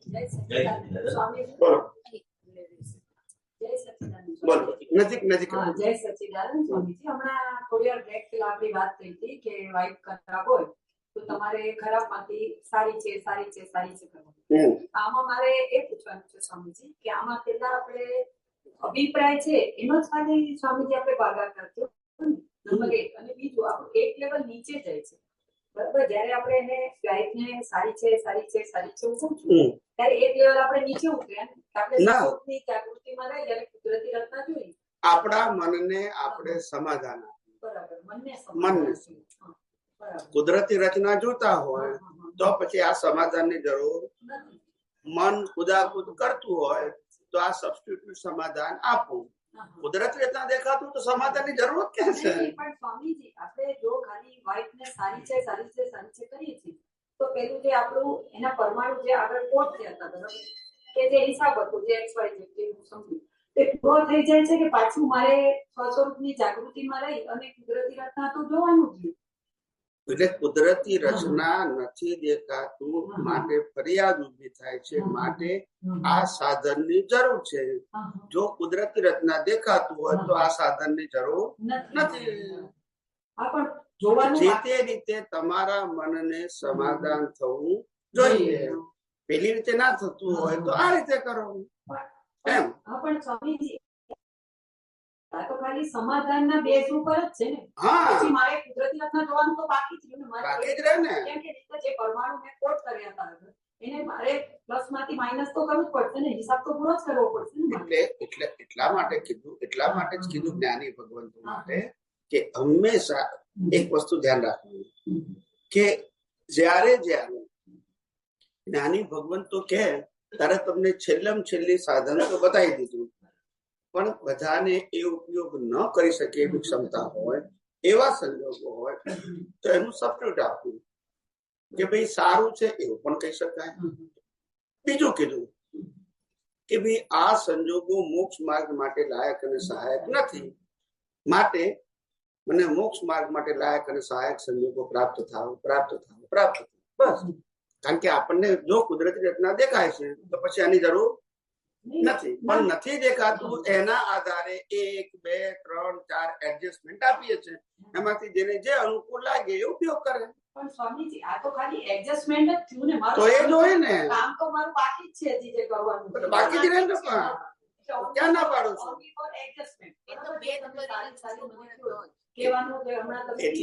એટલે આ શું કહેવા માંગે છે કે ખરાબ વાઇફ હોવા છતાં પણ તમે ખરાબ કહેશો તો એ તમારી દ્રષ્ટિમાં રહેલી ખરાબી એટલે નેગેટિવિટી એના માટેની એ તમને બીજા અવતારમાં ભેગી કરશે, અને સારી કહેશો તો ઉકેલ આવશે. તમારી કમ્પ્લેન નથી, ખ્યાલ આવ્યો? તમારા મનને સમાધાન થઈ ગયું છે, ભલે કુદરતી રચનાથી નથી થયું, પણ સમાધાન થઈ ગયું કે ભાઈ ખરાબ છે એવું મારી કમ્પ્લેન જે કઈ છે હું સ્વીકાર કરી લઉં છું, સારી છે કહીને. એટલે શું થઈ જાય છે? હિસાબ ત્યાં શું થઈ જાય છે? પૂરો થઈ જાય છે. એ વિતરાગ નથી થતો. હા, વિતરાગ થવા માટે તો કુદરતી રીતે જવું પડશે, પણ એક સબસ્ટિટ્યુટ તો આપવું પડે કેમ નહીં? જેમ આપણે આ માફી માંગવાનું કે છે એના જેવું. સ્વામીજી મારે એવું સમજવાનું કે આમાં અભિપ્રાય છે જે આગળ આપ્યો છે એનો મેં ભાગાકાર કર્યો છે, તો એનો છે ને પેલો અભિપ્રાય નો મેં ખાલી ભાગાકાર કર્યો છે, પણ જે મારું કામ ઓરિજિનલ જે સાચું કામ છે, જે મારે જે પ્લસ કર્યું છે એમાંથી મારે માઇનસ કરવાનું છે, અથવા જે પરમાણુ કોટ થયા છે આગલા જન્મ, જે આ વખતે મારે શુદ્ધ કરવાના છે, એ તો કામ બાકી જ રહ્યું મારું. જાગૃતિમાં રહીને મારે કુદરતી રચના જોવાનું છે, બાકી જ રહે ને, પણ એ તો બાકી જ રહેવાનું. એટલે આ લોઅર લેવલ નું એક સ્ટેપ છે એવું મારે સમજવું. પણ એટલે તો મેં કીધું કે આ સબસ્ટિટ્યુટ છે. અત્યારે જ્ઞાની પુરુષ દાદા ભગવાને જે આજ્ઞા ધર્મ સત્સાધન આપ્યા છે એ સબસ્ટિટ્યુટ છે. તમે વ્યવસ્થિત શક્તિને સમજી નથી શકતા તો પછી સબસ્ટિટ્યુટ આપ્યું. છેલ્લે પાછું વ્યવસ્થિત તો સમજવું પડશે તો જ નિકાલ આવશે, પણ ના સમજી શકે તો શું કરે? એ કામ તો બાકી જ. સ્વામીજી બીજો મારે એક નાનો ક્વેશ્ચન છે, કે ગણધર બને છે તો ગણધરના એવા કયા પ્રકારના ભાવ છે કે એ ગણધર બને છે? ગણધર બનવું એટલે શું છે કે તીર્થંકર ભગવાનની બધી વાતોને લોકભોગ્ય ભાષામાં સામાન્ય વ્યક્તિઓને જાણ કરવાનું નિમિત્ત બને. કારણ કે તીર્થંકરની જે ભાષા હોય બિલકુલ શોર્ટ એન્ડ સ્વીટ અને સૂત્ર રૂપે હોય, સિદ્ધાંત રૂપે હોય, સામાન્ય વ્યક્તિને જલ્દી ડાયજેસ્ટ ના થાય, કઈ મૌન થઈ જાય પછી.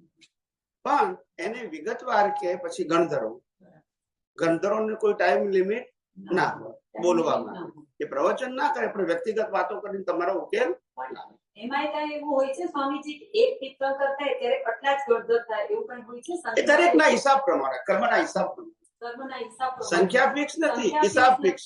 જેવો જેનો હિસાબ હોય, કોઈને 18 હોય, કોઈને 21 હોય, કોઈને 31 હોય. ખ્યાલ ને? અત્યારે સિમંદર સ્વામીના કેટલા છે? 80 કે ઉપર છે, મને એક્ઝેક્ટ શબ્દ ખબર નથી. 84 ગણધર એવું. એમાં આંકડો કોઈનો ફિક્સ નથી, સંખ્યાનો કોઈ સવાલ નથી, ગમે તે થઈ શકે. હોઈ શકે. અને એના માટે આગલા જન્મમાં જગત કલ્યાણના ભાવ પણ ગણધરે એ તો હોય. કે તીર્થંકરની ભાષા ભગવાનની ભાષા ઊંચીને લોકો સુધી પહોંચાડી છે. જગત કલ્યાણના ભાવ એટલે લોકો જે જાડી ભાષામાં સમજે છે એ જગત કલ્યાણ નથી. જગત કલ્યાણનો મતલબ વિજ્ઞાન સમજવું અને વિજ્ઞાન સમજાવવું. જગત કલ્યાણનો મતલબ કુદરત મને આ જેમ છે તેમ ઓળખી જાય તો કુદરત મને છોડશે. એમાં બે રીત છે, એક તો હું જાતે સમજુ અને બીજાને પણ સમજાવું એટલે ઓર મારી સમજણ પાકી થાય, બસ. હું કોનું કલ્યાણ કરવા વાળો કોણ છું? સમજાય છે? પણ માર પરિસ્થિતિ એની પ્રગટ થતી હોય તો સારી વસ્તુ છે, નહીતર મારું તો થશે જ ને. કુદરતને પરફેક્ટલી સમજવા માટે એક જગત કલ્યાણનો રોલ છે. આમાં પાપ પુણ્ય શબ્દ આવતો નથી. એટલા માટે આ વિજ્ઞાનમાં જગત કલ્યાણનો રોલ જુદો છે અને ધર્મમાં રોલ જુદો છે.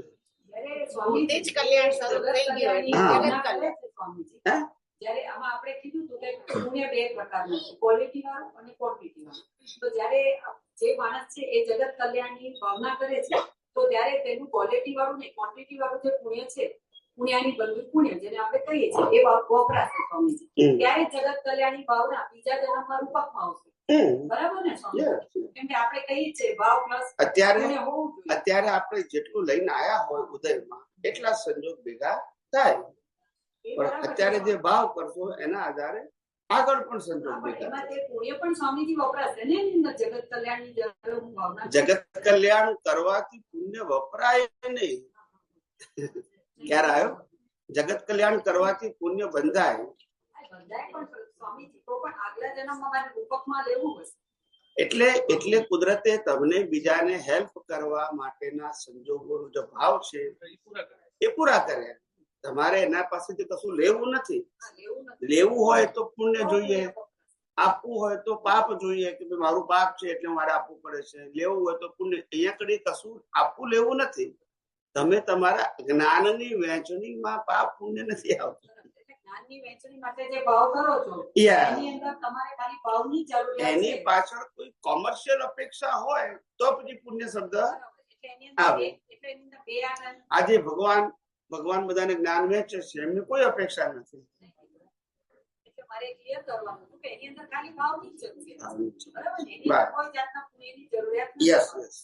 જ્યાં તમારે ટીચર, પ્રોફેસર, ડોક્ટર, પ્રોફેશનલ નું જ્ઞાન આપવું હોય તો તે કોમર્શિયલ છે, એના માટે પુણ્ય જોઈએ.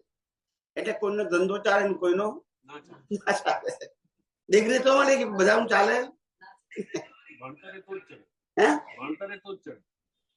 ના પુણ્ય હોય તો ભણતર ચાલે, અને પુણ્ય હોય તો જ પછી એનું પ્રોફેશન ચાલે. નહીં તો એકનો ધંધો ધમધોકાર ચાલે ને એક માખીઓ મારે. શું કરે? ડિગ્રી તો બે ની સરખી હોય. એટલે ઇન શોર્ટ સ્વામીજી એવું કહેવાનું કે જગત કલ્યાણનો જે ભાવ છે એમાં ખાલી ભાવ જ કરવાનો છે. એમાં કોઈ જાતનું તમારું પુણ્ય વપરાવાનું નથી. બરાબર ને? એનાથી પુણ્ય બંધાય આપણને. પણ અકર્તા પદ હોય તો મોક્ષ માર્ગ માટે લાયક અને સહાયક, અને કરતા પણ રાખો તો સંસારને લાયક અને સહાયક. બસ. જય સચિદાનંદ. બોલો.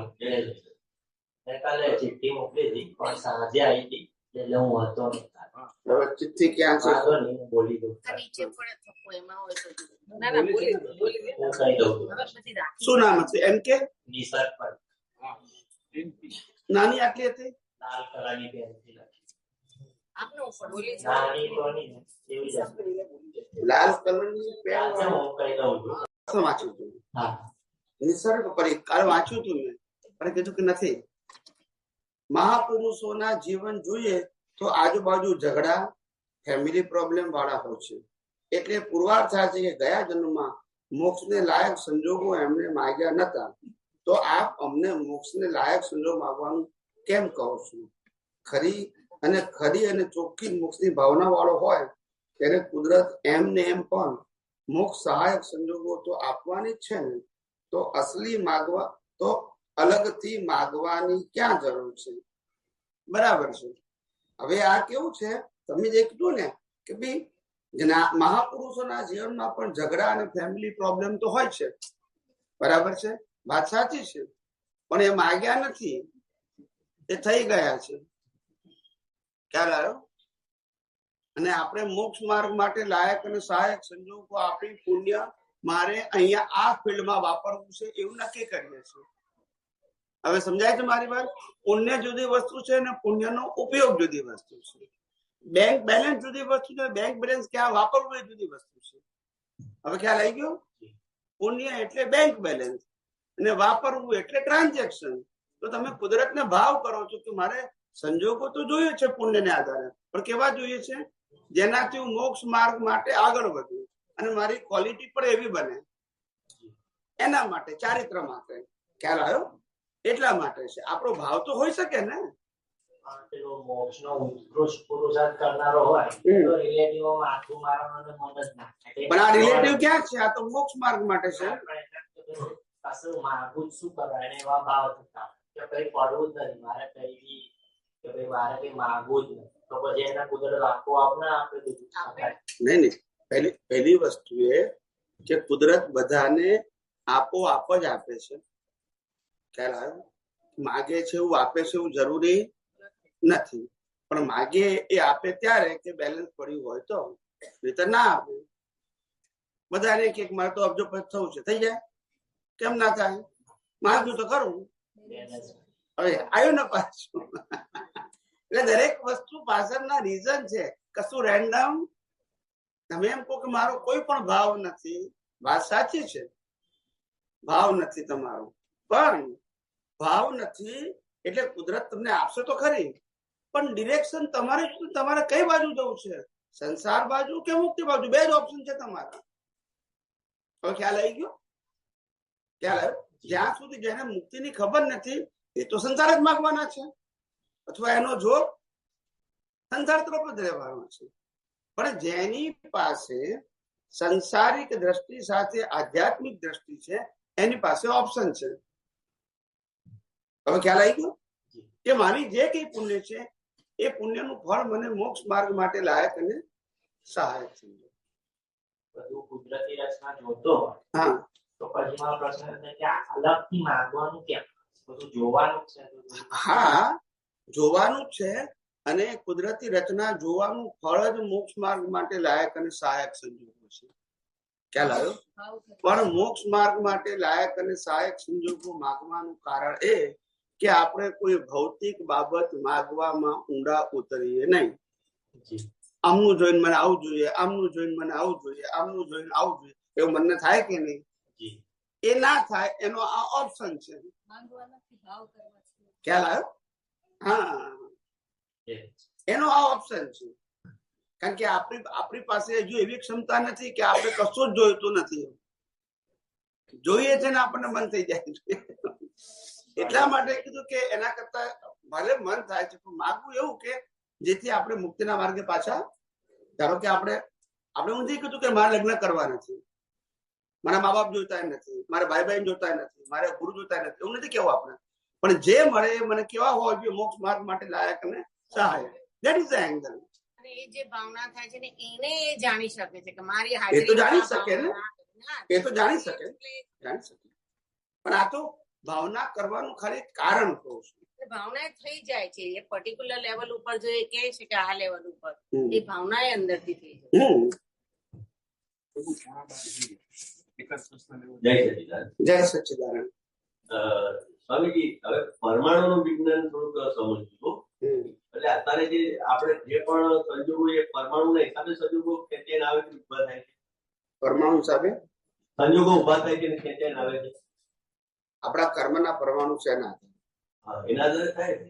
કારણ કે એક મેં વર્ષો પૂર્વે મારી પાસે એક વિડીયો આવેલો હતો, એટલે એના આધારે થોડુંક મને આ પ્રશ્ન ઉભો થયો કે એક બે ભાઈ હતા, એક આગળ બાઈક મારા ભાઈ પાસે કાકા હતા, અને ગમે તે બેંકમાં ગયા કોઈ પણ શોપિંગ કરવા ગયા, ત્યાંથી પેલા ભાઈ બાઈક ચાલુ કર્યું અને કાકા બેઠા અને બાજુમાં જ ગાયો બેઠી હતી અને ગાય ઉભી થઈ અને કાકાને ઉલાડી કૂદવા જ માંડી. રીતસર આમ લોકો વિડીયો ઉતાર્યો અને કાકાને અડપી એટલા બધા કૂદી નાખ્યા કે જાણે કાકા ખલાસ થઈ ગઈ. એવો એક વિડીયો મેળ્યો હતો. તો પરમાણુનું ખેંચાણ હતું, એક હિસાબ કાકાને ત્યાં જવાનું, પેલા ગાયો ત્યાં ઉભી થયેલા, જાનવરો સાથેનો પણ હિસાબો આવી રીતે હોય છે. પણ જાનવર અહીંથી જ ગયા છે ને. હા, અહીંથી ગયા છે, મનુષ્યમાંથી ગયા છે. હિસાબ તો હોય ને. આ કઈ શક્તિ ગાયને નથી આપી, કુદરતે ભેગો કર્યો સંજોગ, ગાય દ્વારા માર ખાવાનો. અને પરમાણુ એક બાજુનો હિસાબ છે. એટલે ગાય એની બુદ્ધિથી નથી કર્યું, કુદરતે હિસાબ પ્રમાણે કરાવડાવ્યું.